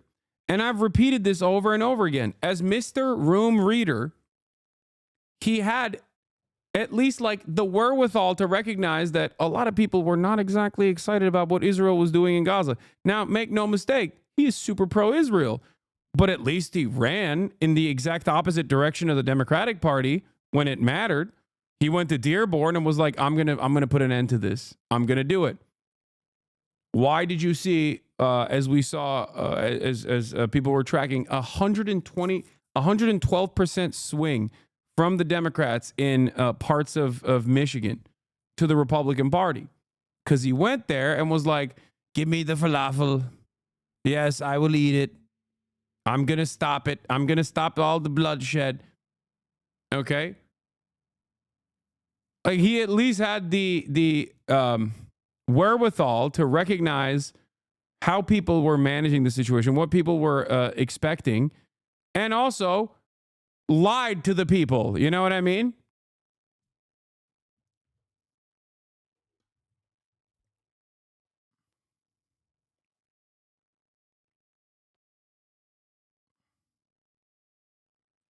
You're still delusional to think it's smart to hate on Trump. You're going to lose the next election if you keep it up. Wake up already. Hating him nonstop is backfiring. Dude, there is no world in which you think I'm going to ever like actively, unless he does something good, in which case I will always openly recognize it and admit it. But if you think I'm gonna go out to bat for a wealthy billionaire real estate developer who failed upwards his entire life, who's a ginormous racist piece of shit and only narcissistic and doesn't care about anything other than himself, if you think that I will ever lie to my audience and tell them that like he has some genuine emancipatory interest in why he's doing a certain thing, right? You're delusional. All of you think this way. You're never going to change. You're never going to adapt. Just hate like the rest of you liberals, still crying and shocked you lost and will lose. Yeah, I can't have a normal conversation with you, unfortunately, because much like many Trump supporters, you're genuinely too fucking stupid to have a normal conversation with, because you've just made a bunch of different assertions. Just stop talking about him. Holy, he's the president, dog. What do you mean just stop talking about him? Imagine crying that I'm talking about the next president of the United States of America. But also, once again, you're so stupid that you think that, one, I'm a liberal, and two, that I didn't foresee Trump most likely winning the election. Like I regularly criticize the Democratic Party and maintain the position that Trump had a very decent chance of winning, even though I still slightly favored Kamala Harris all the way to the end. You're literally promoting him and pushing people to his side. Okay, thanks for your concern. If you're a Trump supporter, shouldn't you actually be excited at the prospect of me actually promoting Trump this way then? If you're actually a Trump supporter, you should be telling me to keep shitting on Donald Trump because it's pushing people to his side. None of what you're saying makes sense. I wasn't shocked by the electoral defeat even one bit. Also, I am not, I don't have partisan interest in the Democratic Party's success.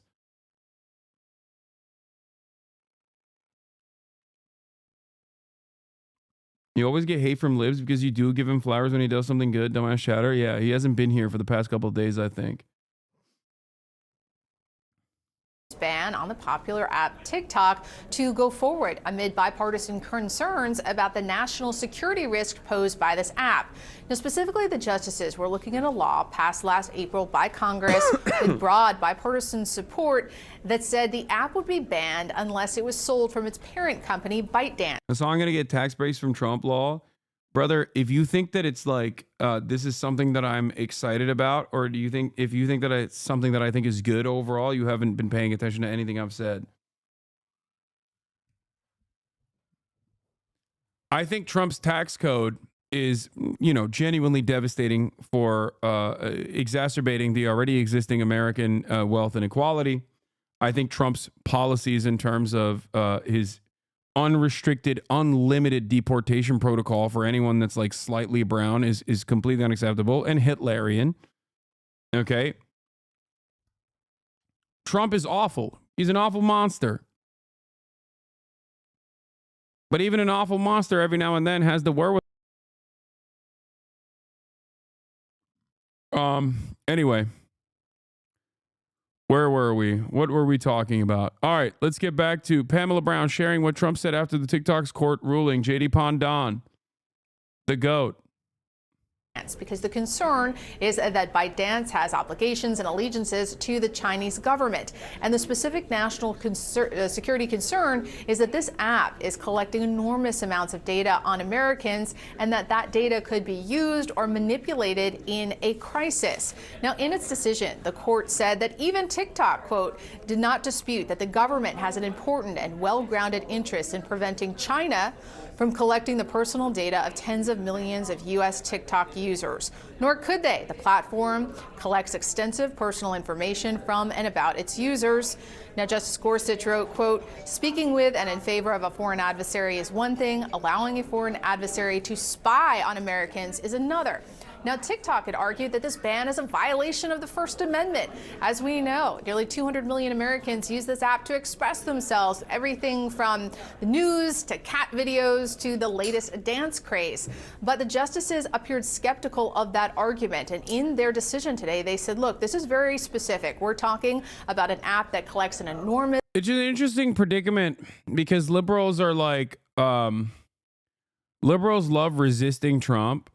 I wonder if they will turn around and quote unquote resist Trump on this and be like, he loves China. He's a Chinese communist agent, becoming even more reactionary for no reason, especially because being reactionary is the name of the game for the Republican Party. So you can never outflank them on racism or xenophobia.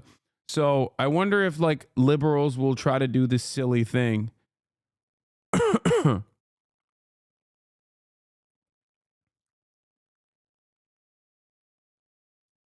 amount of data. They've already given a major W to Donald Trump by leaving him as the singular savior of TikTok, a beloved, very popular application by hundreds of millions of Americans. So that in and of itself is already kind of stupid. Oh, craziness overall across the board. You know, truly despicable For a foreign stuff. adversary. So they said that even though First Amendment protections are usually given enormous deference, here they're issuing this narrow ruling. So legally, what could happen next?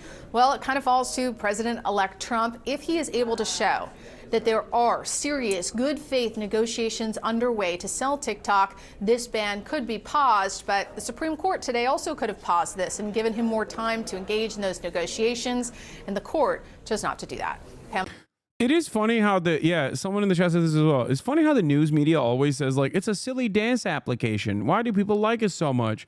If it was just a silly dance application, people wouldn't be actively working to ban it. Okay? Like, they wouldn't be working to undermine this application that 200 million Americans use. They wouldn't be actively working to eliminate it. It was a silly dance application. Emma? Yeah, that's certainly notable. You sure they're pretty dumb? No, dude. It's not just because it's a silly dance application. Okay? I want to bring Joan in because it's interesting. You know, Donald Trump was once spearheading the effort to ban TikTok, and then he's had this reversal. He wants to save it, right?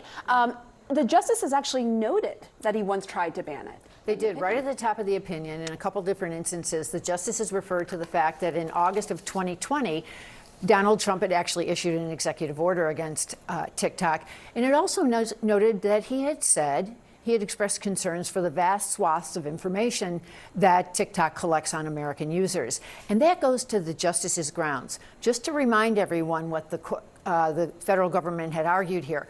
Two grounds. They argued two grounds. One is all the data that's collected, the amassing of data from 170 million users. But then they also argued that TikTok not only had that data to use for blackmail or espionage, but also would be in a position to covertly manipulate.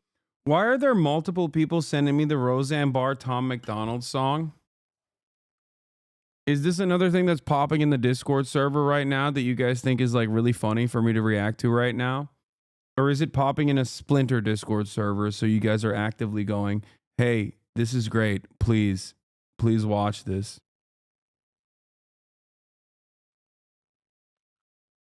Manipulate messages, different kinds of propaganda. The justices actually set aside the second reasoning. They decided we're not going to look at that one because it was enough for them to find that the threat to national security was in the data collection. And we kind of saw this coming because during oral arguments, several of the justices talked about information that could be collected now on young people who down the road, 10, 15 years from now, come into more important positions and then could be vulnerable to what had been collected on them. And just the risk of not just today, that data collection, but down the road, what Beijing could potentially do to it. And that was the crux of their reasoning. Yeah. They're not doing anything right now. But what if they were to? We mustn't allow this to happen because they're not doing it right now.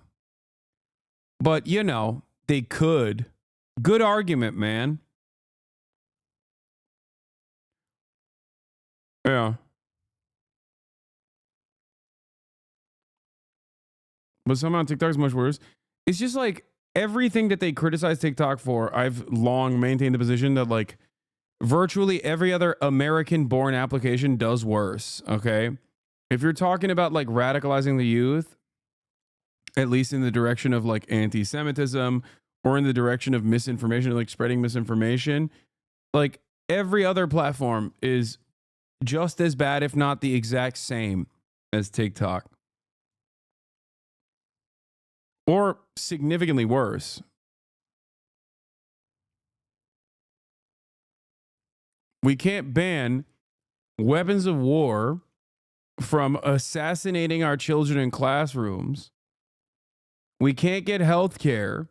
We can't ban the for-profit attitude that corporations have in terms of being mediators in our healthcare without offering any real service whatsoever. Just simply making more money. That's it. Generating value for wealthy corporations, the corporate owners. We can't do anything about that. But God forbid, down the line, China might use TikTok against us or something. I don't know. We should ban it just to be safe. Today, Pam. And so now you have Donald Trump, who told me on the phone this morning that, look, the decision is ultimately up to me. Congress has given me the decision to do it. Now, we know the law allows this 90-day extension if there are actual, real, tangible negotiations happening. But ByteDance has said it doesn't want to sell TikTok. And so there's this looming question of what's going to happen Sunday when this ban takes place. And between that time and when Donald Trump takes office, Monday officially, and what options are available to him? Yeah, I'm curious what he's being advised as far as how much discretion he has. I don't think this law, as it was passed and as President Biden signed it, really gives the president-elect, future President Trump, a whole. HasanAbi, would you support Russia owning and operating a popular social media company in the U.S. subsequent to the 2016 disinformation efforts? I'm not saying China and Russia are 100% the same. Just wondering about the extent of your perspective. Yeah, I don't really care. Like I said, first of all, Telegram already exists. And secondly, the problem here is that Russia didn't own or operate a social media platform. And with a couple $1 million, they literally worked within the Facebook system to do this disinformation campaign that you think was so damaging. So that's the point.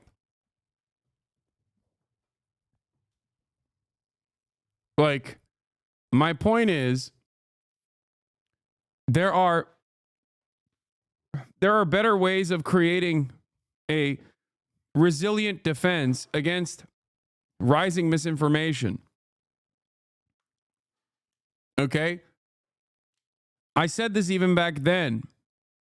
If the United States of America and American democracy can crumble in the hands of a foreign adversary that has a fraction of the GDP that we have, the fraction of a GDP of a state, basically, inside of the United States of America, with a couple $1 million on a social media platform, we have far larger problems in this country. Okay? One must examine why propaganda of this sort could be even remotely effective.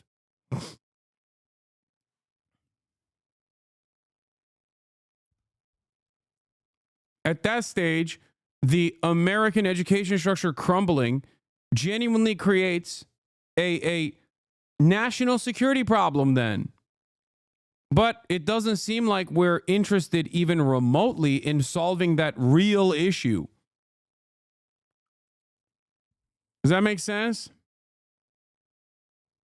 What a superpower we are that we have regularly engaged in the same profit-seeking attitude in our domestic population to such a degree that we have basically made them dumber and dumber year over year, that they are susceptible to the whims of a foreign adversary that is tiny, that was able to successfully, and to this day still, able to make boomers, for example, who were fed a healthy diet of Red Scare propaganda and hatred of Russia, Russia was able to, through Telegram groups, undermine a century of Red Scare propaganda by using other American motivators like transphobia and homophobia and, family values to basically reverse a century of anti-Russian Red Scare propaganda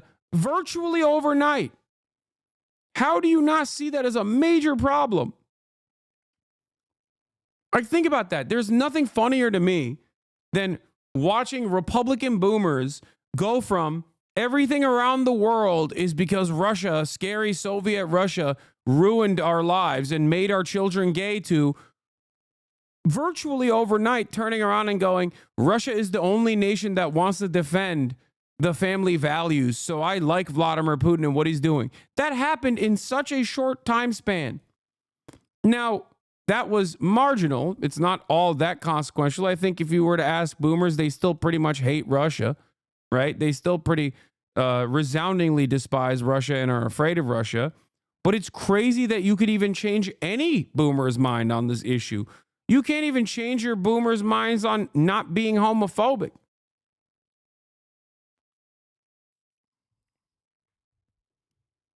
The fact that there is a decent number of MAGA loyalists that also are pro-Russia is crazy.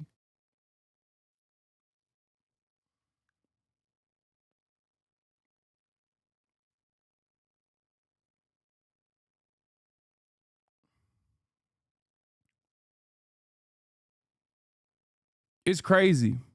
Whole lot of flexibility in terms of being able to put the brakes on it once it goes into effect. There's a couple different options he has available. One, he could quickly see if he can put together a buyer group, and that is, again, if ByteDance and TikTok are willing to sell it, they have the option to just shut down their own service. They don't actually have to be bought, even if a buying group was put together. The other potential option that President-elect Trump might be thinking through with his team is whether or not he issues an executive order that directs the Attorney General not to enforce the law. In other words, not to conduct the investigations that the act calls for.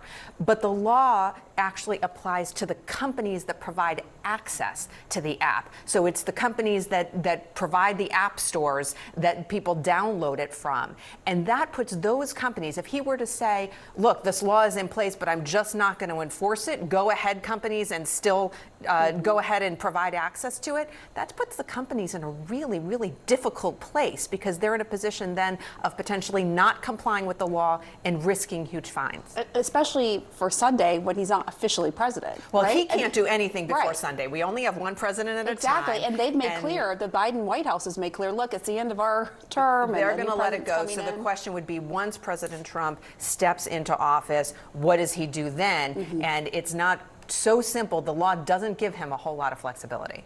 I want to go to Elena Treen. Elena, when I spoke to President-elect Trump this morning, he talked about his call with President Xi of China.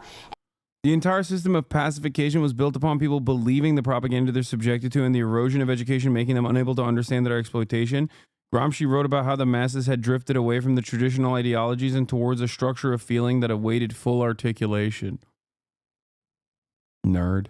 And, you know, he said it was a great call, and they talked about TikTok, and they talked about several other issues. But that is notable because really the center of concern here that is also reflected in the Supreme Court opinion is about China, you know, taking Americans' data and spying on Americans. So you have to wonder what really went on in that conversation.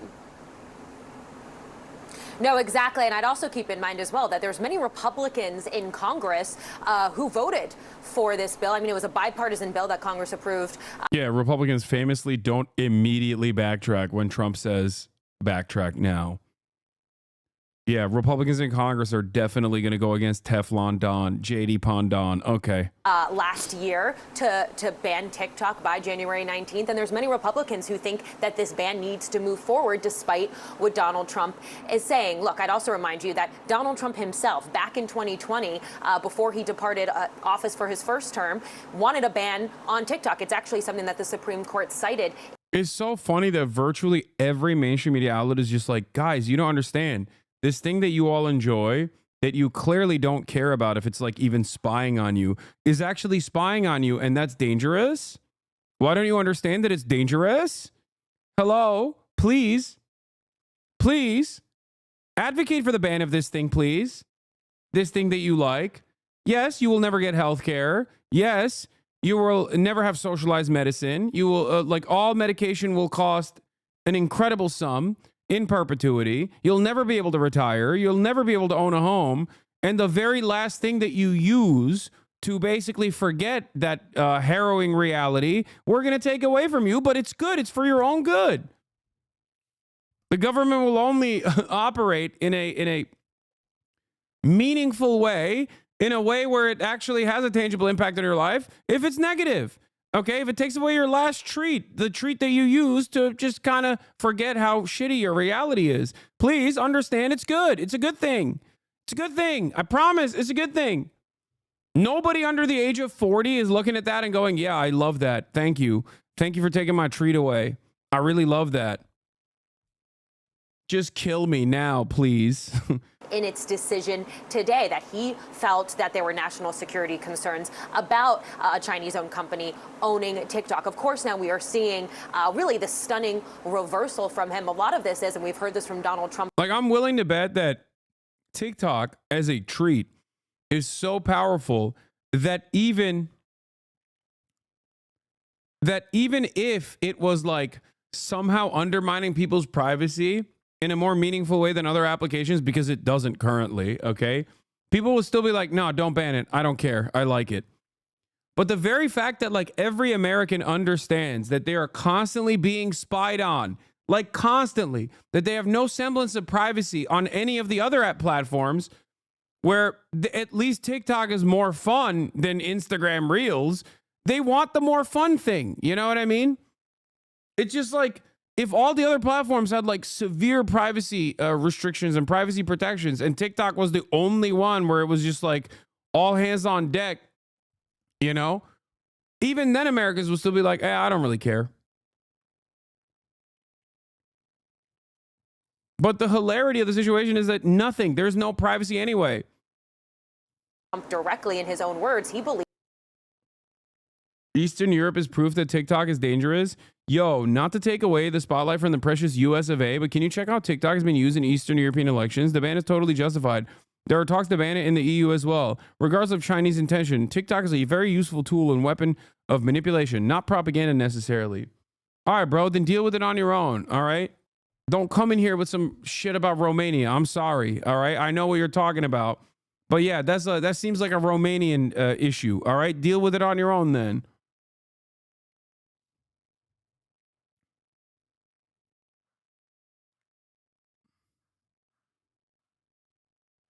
But it's funny because, once again, the same argument pops off.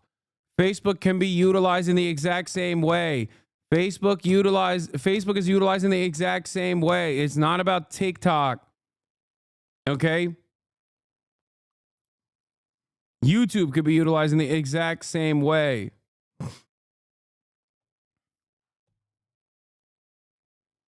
believes that he's Twitter is currently owned by a rabid fascist right-wing billionaire, Elon Musk. What do you think he's doing? Forget Facebook. Elon Musk is actively using Twitter to undermine democratic elections everywhere. Just opening up an unlimited faucet of fascist propaganda. And you're over here being like, but TikTok is scary and dangerous. It's like, okay. warm to TikTok because so many of users in this country, there's tens of millions of Americans who... Yeah, the owner of Twitter is endorsing the neo-Nazi party in every single European country. And you got Eastern European shadows in here being like, you know what's really dangerous? TikTok. Please. Use TikTok on a daily basis. Some of them voted for him because they saw a lot of his campaign through the app and by using the app. Now, we also know a couple things. Not only did he talk to Xi Jinping this morning, but he has been in regular contact as well with TikTok CEO Shou Chew. He's talked to him on the phone. We also know he met with Donald Trump at Mar-a-Lago last month. And Chew is going to be at the inauguration on Monday. We also know that Xi Jinping is sending one of their top officials from the Chinese Communist Party to the inauguration as well, something they are doing for the first time. All to say, this relationship, Donald Trump's relationship with the CEO of TikTok, but also... Didn't Harris also use TikTok for her campaign? Yes. Like the Democratic Party used TikTok for their political campaigns. And there's apparently a cutout for some American content creators that will make like pro-American content on TikTok anyway, according to Ken Klippenstein's intercepted memorandums they found. Like, so it's obviously not that big of an issue. there's something there that they wanted to stop. Not entirely certain as to how they would be able to even do a cutout for like some American users in general, but like everyone uses TikTok. 170 million Americans use TikTok, man. That's a crazy number.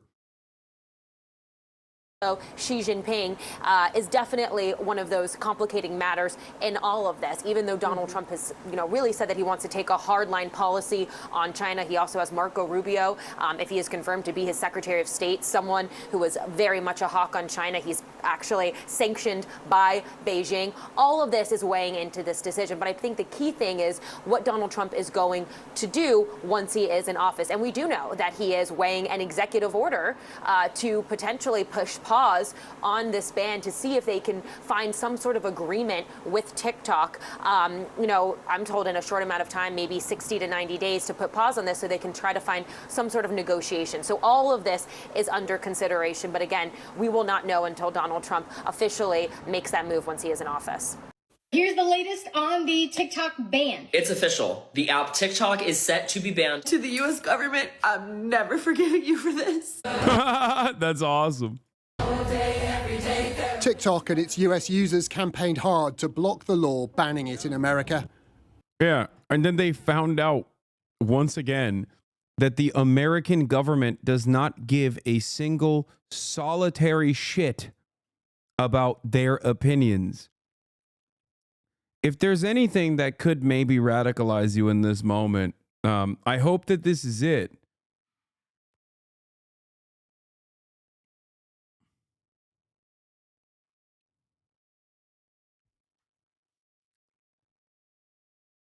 Like, they just don't care. If the abortion ban didn't do it for you somehow, I hope this does. Okay?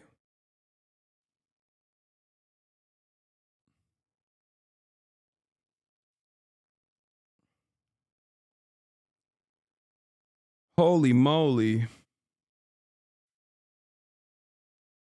But they failed. Baby dog, that's just my baby dog. TikTok previously said I it would love go that dark in soundbite. America on Sunday, taking with it all those dance trends, memes, and marketing opportunities. Baby, work it. This is not a real cat, okay? But it looks like one. Leaving creators like 23-year-old Queen Tay without the app responsible for 90% of her income. Its algorithm is like no other. As somebody who has been posting on every major platform for years. Abortion ban wasn't bipartisan Congress in 9-0 Supreme Court ruling. Wait, it wasn't a 9-0 Supreme Court ruling, but it doesn't matter. It doesn't matter. The Supreme Court is yet another way in which the American government, the body of government, operates. It doesn't just have to be the legislative body, okay? The point is, when you think about like the American institutions across the board, when you think about the Supreme Court, when you think about the House of Representatives, okay? No, TikTok was unanimous. TikTok was unanimous, not the abortion ban, okay? But my point is, the Supreme Court and also the legislative body do not operate at the behest of the public. They never have and they never will. That's my point. Hello? Virtually every branch of the government works against your best interests. This is all I'm stating. And for the TikTok ban, it was both the Supreme Court and the legislative body that pushed for it. Virtually through unanimous consent.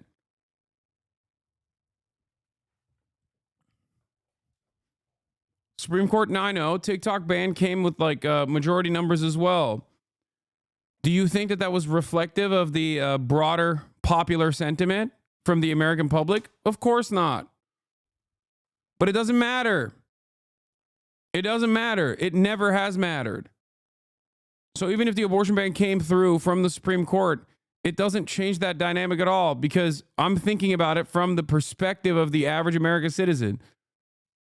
Who the fuck looks at that and goes, well, technically this was just the Supreme Court. Like, it doesn't matter. It still harms Americans in the same exact way.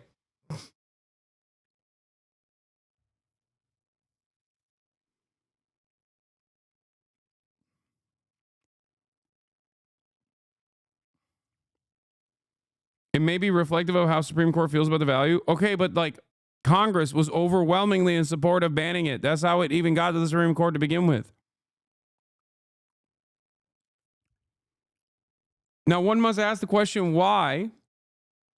One must ask the question why we never have this level of competence, this level of cohesion, this level of bipartisan support when it comes to tackling for-profit healthcare, when it comes to tackling gun violence. How come? Do you think that, I mean, after the past 15 months, chatters, wake up, especially after the past 15 months, where overwhelming majorities of the American public wanted a ceasefire implemented in Israel. Many of which understood that the only way to get that was by denying weapons transfers to push Benjamin Netanyahu. In spite of the unlimited faucet of misinformation coming from mainstream media, people still recognized that and wanted it. Did it happen? No, not even a little bit. Clearly, no one cares. There's only bipartisanship within our political class when it comes to doing harm. There's never bipartisanship that they can find when it comes to actually helping Americans. Look at the Lake and Riley Act. I'm going to be talking about that in a little bit. It has a filibuster-proof majority because of senators that signed off on it. The Lake and Riley Act, which I've covered in the past, which will allow law enforcement to permanently detain and deport people under suspicion of doing crimes. So anytime someone looks Mexican, okay, and you suspect them of doing a crime, any crime whatsoever, including petty theft, you could just permanently detain them now. And if they end up being undocumented, it's over. Permanent detention. Doesn't matter if they actually did commit that crime, by the way.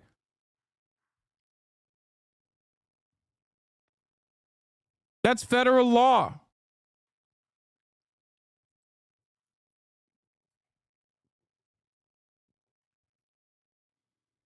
What is this?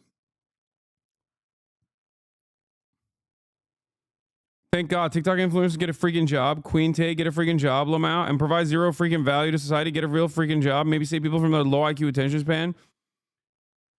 Don't care. It's more damaging than helpful. Sell products that actually matter instead of Temu shit. Now, Hasan provides value. TikTok influencers don't. No, depending on who's looking at this, many people think I provide even less value than TikTok content creators. I think it's silly to be like, oh, I personally don't think TikTok provides value. It doesn't matter.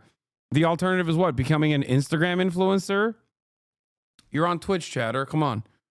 Wake up. And majority of creators could agree with that. That just sense of, like, I say this as someone who's not even popping on TikTok. Like, I don't have that much of a TikTok presence at all. The HasanAbi Clips Industrial Complex in the last couple of months have made some decent initiatives, decent efforts. Okay. But my motion on TikTok is pretty hit or miss. Having said that, you know, I still think it's absolutely ridiculous to just undermine an entire platform like this that millions of Americans use that actually does, in some instances, provide something positive.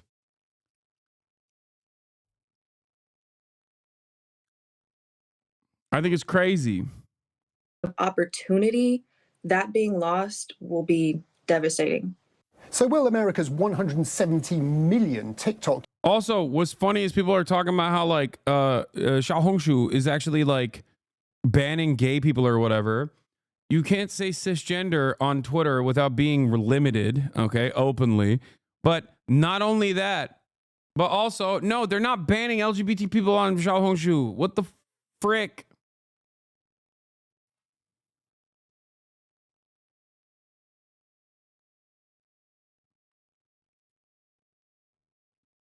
It's so funny. It's so funny that people are just like, you know, just running on this. They're entertaining this narrative. It's like, nah, Xiaohongshu, don't look at it yourself. But I've heard that they're banning gay people there, which is hilarious because it's mostly being said by people who hate gay people.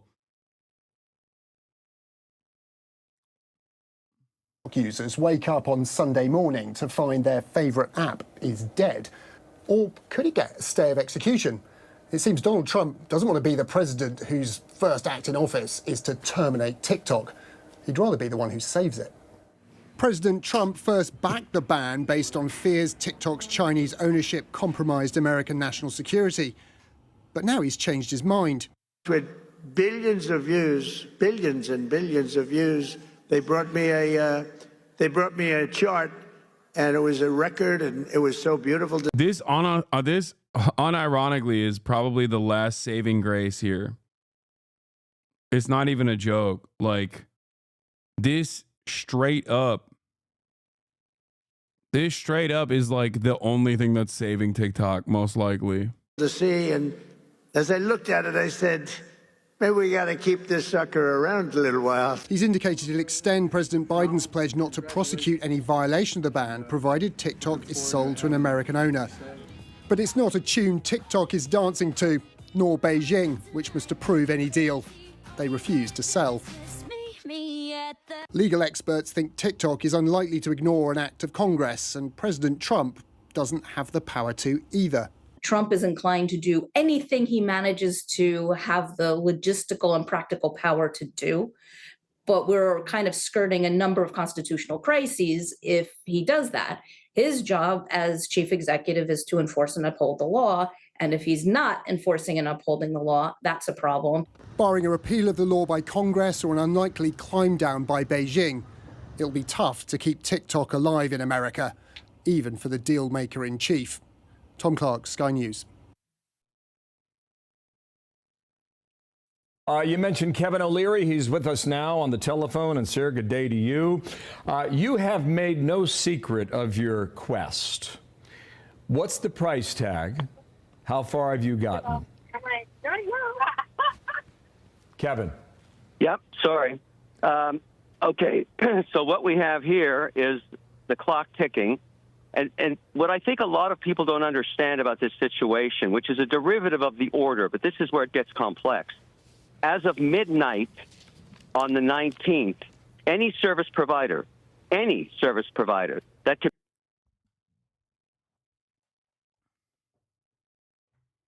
CIA analyst pleads guilty to leaking classified documents about Israel. The analyst was charged with 2 counts of violating the Espionage Act and faces up to a decade in prison for disclosing sensitive information about Israel's response to an Iranian attack. Damn, they packed this guy up real quick. Remember when the CIA analyst leaked details about Israel's nuclear weapons program that America obviously was aware of because they were so aware of it that it's like a part of their... Like, they said, oh, they're not going to use nukes. Like, they checked it off in the box. That was awesome. But hey, God forbid we entertain that notion in public. Could be an Apple. That could be an Oracle. It could be a video compression technology company. Yeah, maybe he was, maybe he got his brain rotted by TikTok. That's why we got to ban it. That's being paid as a consulting service. Any of them that keep this thing alive is subject to $5,000 a day fine times 170 million. I hate this scumbag Kevin O'Leary who's like going on Fox News here to every day to just like improve his own social status and nothing else.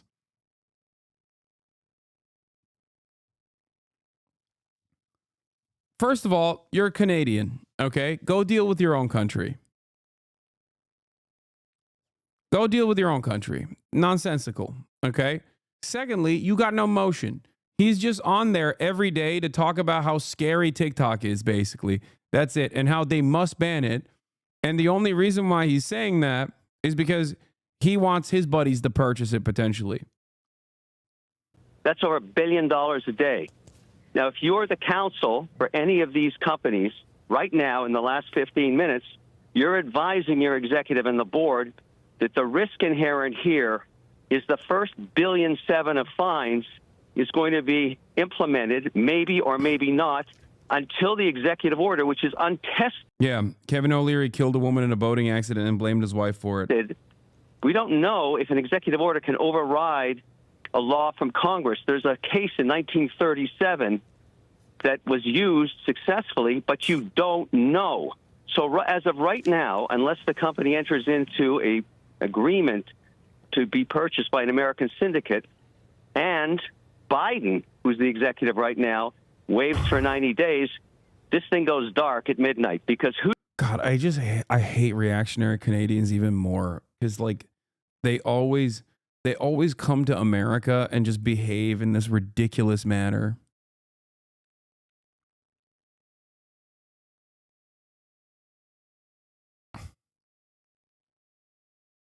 They always, oh God, it's like, go mess up your own country, man. who's going to take on $1.7 billion risk at midnight? Who's going to do that?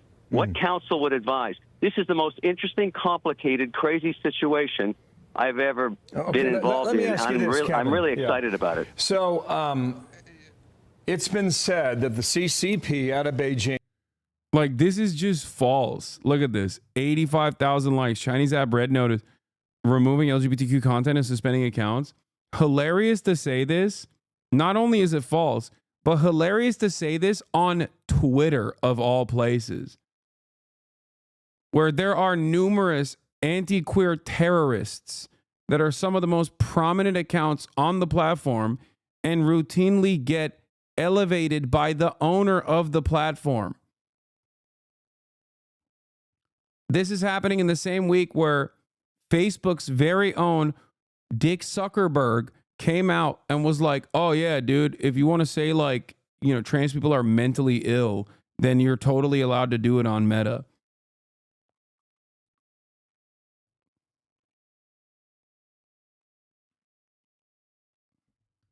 It's just like, what are we doing here? What are we doing? What is this take? What is this statement like? Oh man, the Chinese are anti-gay. Also, I'm anti-gay too, but when the Chinese do it, I hate it.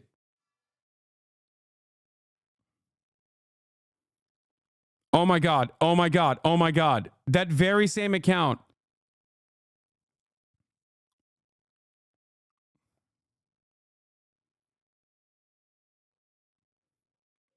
Remember when PC Gamer used to be about video games? OnlyFans model. BioWare accused of deliberately making Mass Effect Andromeda female characters ugly. Just stumbled upon this old article. We've been having this ugly character gaming culture for almost 10 years now, apparently. Wow.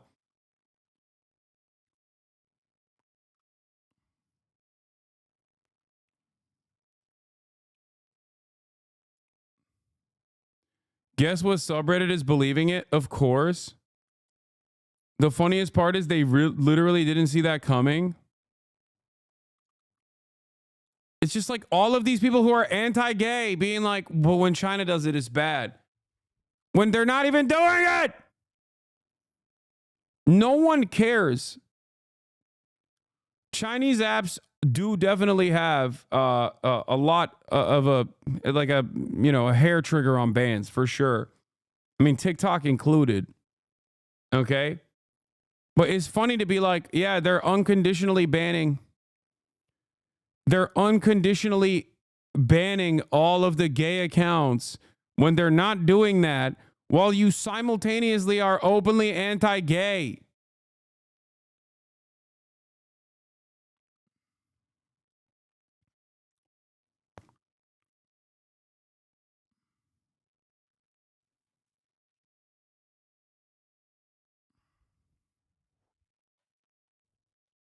It's so fucking stupid.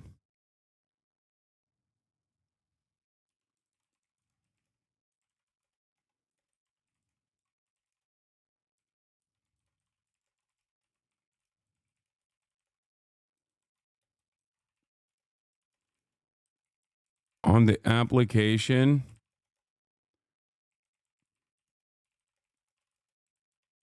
some of the largest anti-LGBT.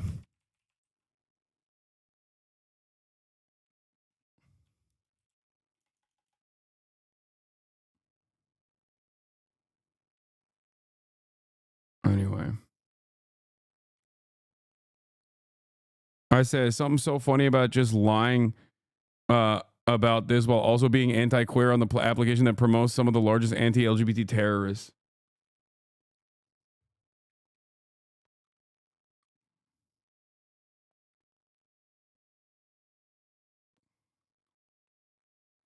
Theoretically, if Twitter was owned by a China-based company, would you still want it to be available in the U.S. even though it's turned into a right-wing leaning platform? That's actually a good question. That's a great question. I unconditionally don't want right-leaning platforms. That's part of the reason why I don't have an issue with TikTok. Even though it has a healthy diet of misinformation and right-wing nonsense on it as well, it still also heavily not favors, but it still has some semblance of parity with left-wing ideology being broadly represented on it. My issues with all of these platforms stem from the unlimited amount of misinformation that exists in them and the American government not doing anything about it. And I don't even know what the best possible way to move to combat this misinformation is in general. But it's just like Twitter already is owned by, partially owned by Saudi Arabia. Saudi Arabia's wealth fund is the second largest investor in Twitter after Elon Musk.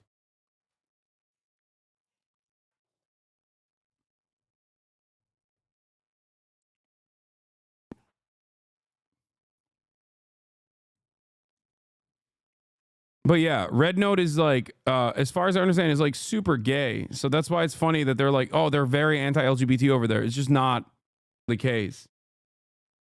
Why do these people say things and don't back it up with any proof? Because he got 85,000 likes on it, man. Who is going to offer a context note to it? Who? Who's going to offer a context note to it? All the people that write those like content warnings and context notes are all Redditors, and all Redditors hate China. So they love spreading fake shit like this.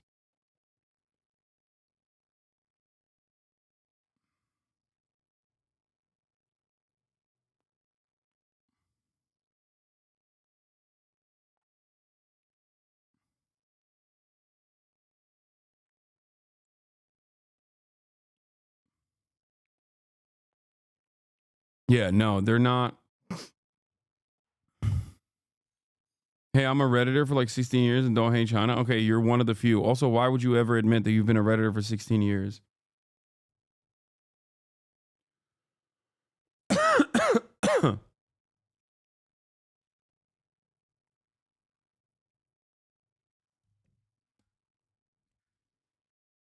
You couldn't get that information out of me in a CIA black site under torturous conditions. Let's continue. Could control the algorithm, which would do a lot of negative things here in the U.S. and influence a lot of people in ways that, frankly, we don't want to happen. This past week, some others have argued that the CCP could get access to your passwords. Is that true? Nobody knows. Why are you asking Kevin O'Leary this question? Why would he know anything? He's a dumbass boomer. It's like you would have a better chance. You would have a higher statistical probability of encountering a random person that is more aware of like OPSEC and tech related issues if you were to do a man on the street interview where you pose the same question than asking Kevin O'Leary. What does he know? He knows nothing. Extent of which the algorithm provides data, it's been highly speculated, but you know, there's a reason that Congress put this order in front of the Supreme Court. There's a reason they ruled in favor of it. It's not worth taking the risk. And so the obvious solution is to sell it to an American syndicate as per the order, and then decide whether you're going to rewrite the algorithm completely or fork the code, as it's called in the software industry, which I don't think many of the subcommittees are going to allow. Okay, We just don't know. Okay, so I hear all your hesitation. One last question. Thanks for jumping on the phone. Kevin, what is the price tag to get the deal done? Right now, $20 billion's on the table. Cash, $20 billion. Will that do it? Well, I don't know. We're, you know, 10 minutes old. And I like to say Breaking up on the phone. Breaking up, okay. We heard the important thing. That was Yeah, 20 $20 billion. Kevin, thank you. Charge your phone. We'll bring you back. I'm Steve Doocy. I'm Brian Kilmeade. And I'm Ainsley Earhart. And click here to subscribe to the Fox News YouTube page to catch our hottest interviews and most compelling analysis. Hundreds of thousands of people are expected to brave the cold at Monday's inauguration, and we will be braving the cold, including some of the biggest names in the tech world. Nancy Cordes is covering the Trump transition. She's in West Palm Beach, where it's a whole lot warmer there. Nancy, get good morning, and let's all get ready for a shock to the system. I am recalibrating my outfit choices as well, Gail. Monday is going to be a cold one. And you're right, there is a growing list of tech titans who are going to be getting the VVIP treatment. I love that Kevin ended it with, well, there's a reason why Congress banned it. And it's funny because he's like, Congress, the most tech illiterate geriatric people on the planet, they famously understand these things.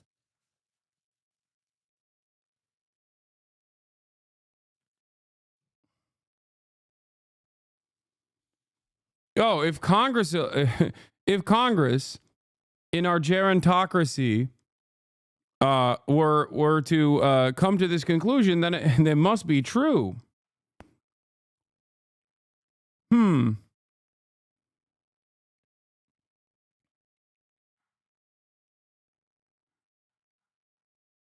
Forbes continues to hang out in chat, reporting your takes from days ago. Here's why Red Note will probably be banned like TikTok. I mean, yeah, a lot of people have been saying that.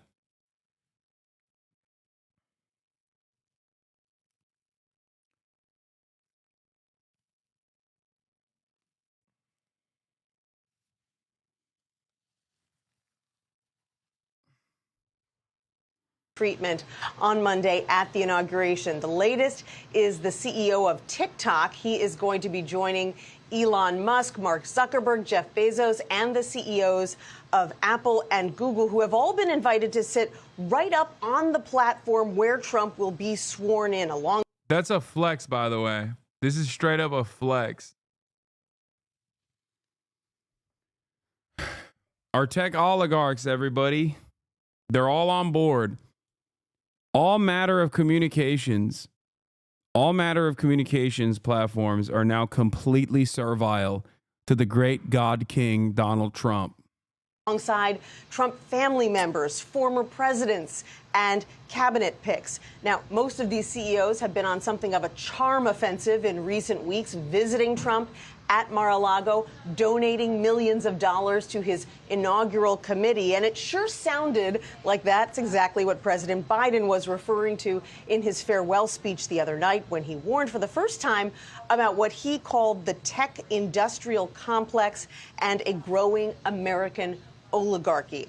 One other interesting development from here in Palm Beach yesterday, Trump announced that he was named. Bill Gates talks about the recent 3-hour-long dinner he had with President-elect Trump. Gates says the only other person to join from the Trump side was Susie Wiles. Gates said he was impressed with Trump's interest in the issues he discussed, including polio eradication, specifically with cases in Pakistan, Afghanistan, and many African nations in Gaza. Gates also said Trump was excited about the possibility of accelerating approvals for a cure for HIV/AIDS that the Gates Foundation is working on. Gates donated $50 million to the Kamala Harris Super PAC. Have you met with Donald Trump since the election? Yeah, I had a chance to go. It's so funny that like these multi-billionaires just have direct access to the freaking president. Like they just like what are we doing? How is this any different than having lords and monarchs?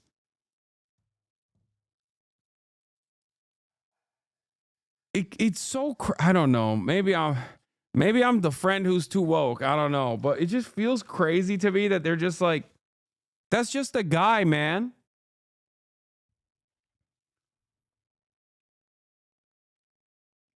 Go have a long and actually quite intriguing dinner with him. What did you discuss? What was intriguing?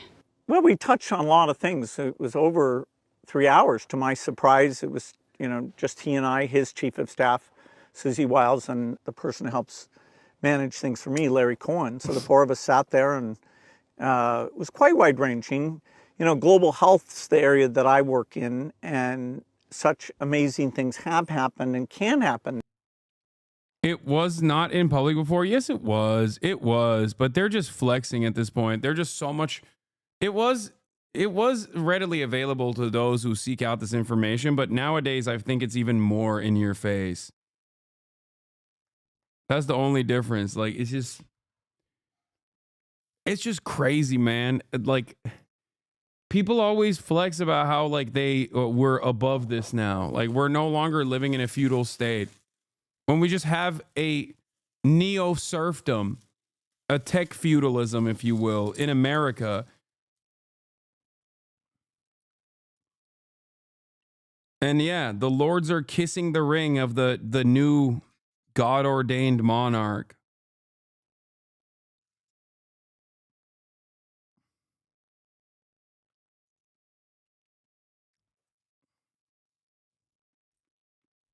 There. I spoke a lot about HIV and that the foundation's literally working on a cure for that. We're at an early stage, and so he, in the COVID days, accelerated the vaccine innovation. So I, was asking him if maybe the same kind of thing could be done here, and we both got, I think, pretty excited about that.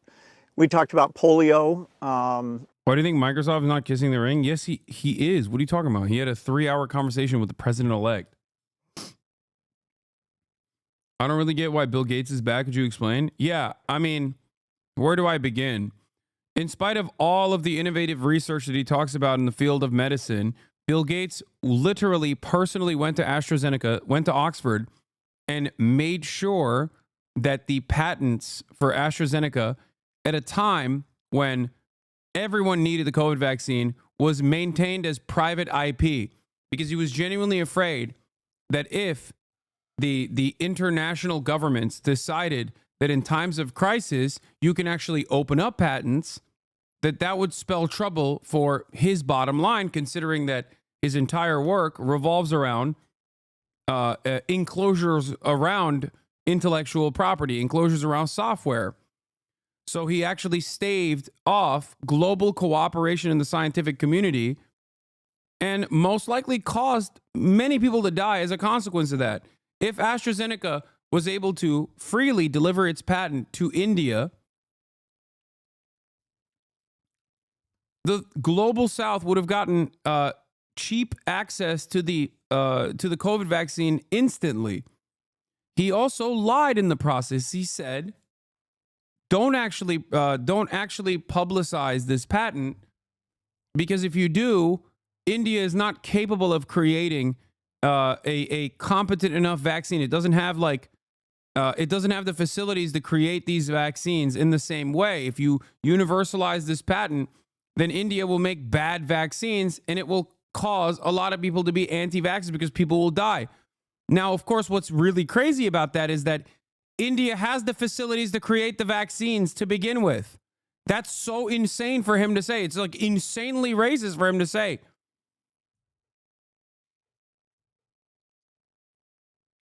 So with that one moment, Bill Gates probably cost the lives of tens of thousands, not hundreds of thousands of people around the world, while claiming that India doesn't have the access to the technological improvements to develop a competent vaccine, like a good vaccine. That is before we talk about what Bill Gates has done as the principal party in gutting American education, okay? Yeah, Bill Gates is a demon and has helped defund Washington state public schools for charter schools. Then voters clapped him at the polls, and the state Supreme Court clapped him too. Massive advocate for charter schools. Yeah, here's Melinda Gates.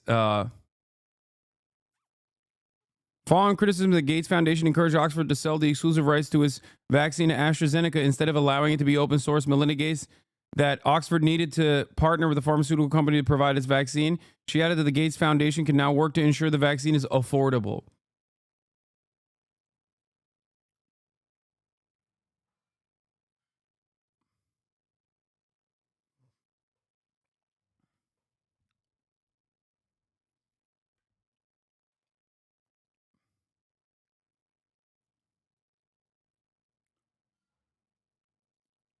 Yeah, the world loses under Bill Gates' vaccine colonialism. As many countries wait for COVID vaccines, the world needs a patent-free people's vaccine, not more of Gates' intellectual property stubbornness.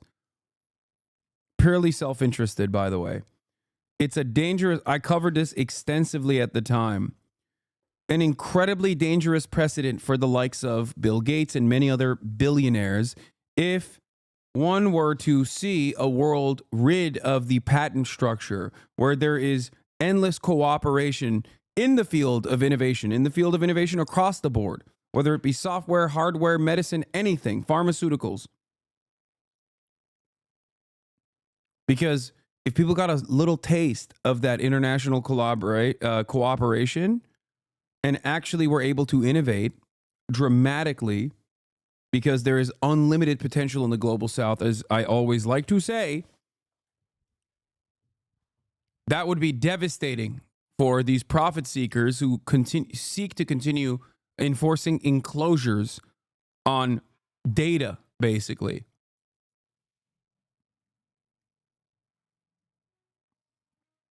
So yeah, I don't care that he's a nice guy, supposedly. India is the hub for the global south to get cheap, high-quality medicines. It's the yeah, exactly. It's the ones and only sector that has not been fully destroyed by capitalism yet. The global south heavily depends on said market for medical assistance on the most remote, underprivileged, and vulnerable areas. Yes.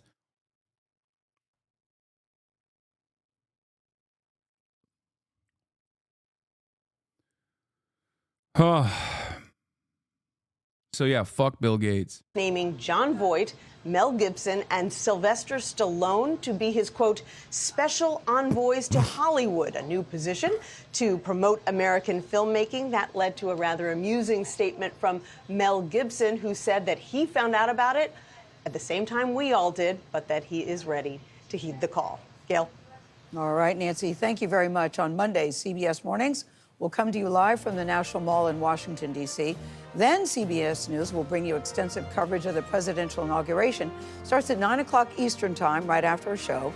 We're going to focus on the transition of power with the swearing in of President-elect Donald Trump, his inaugural address, and, of course, their traditional parade.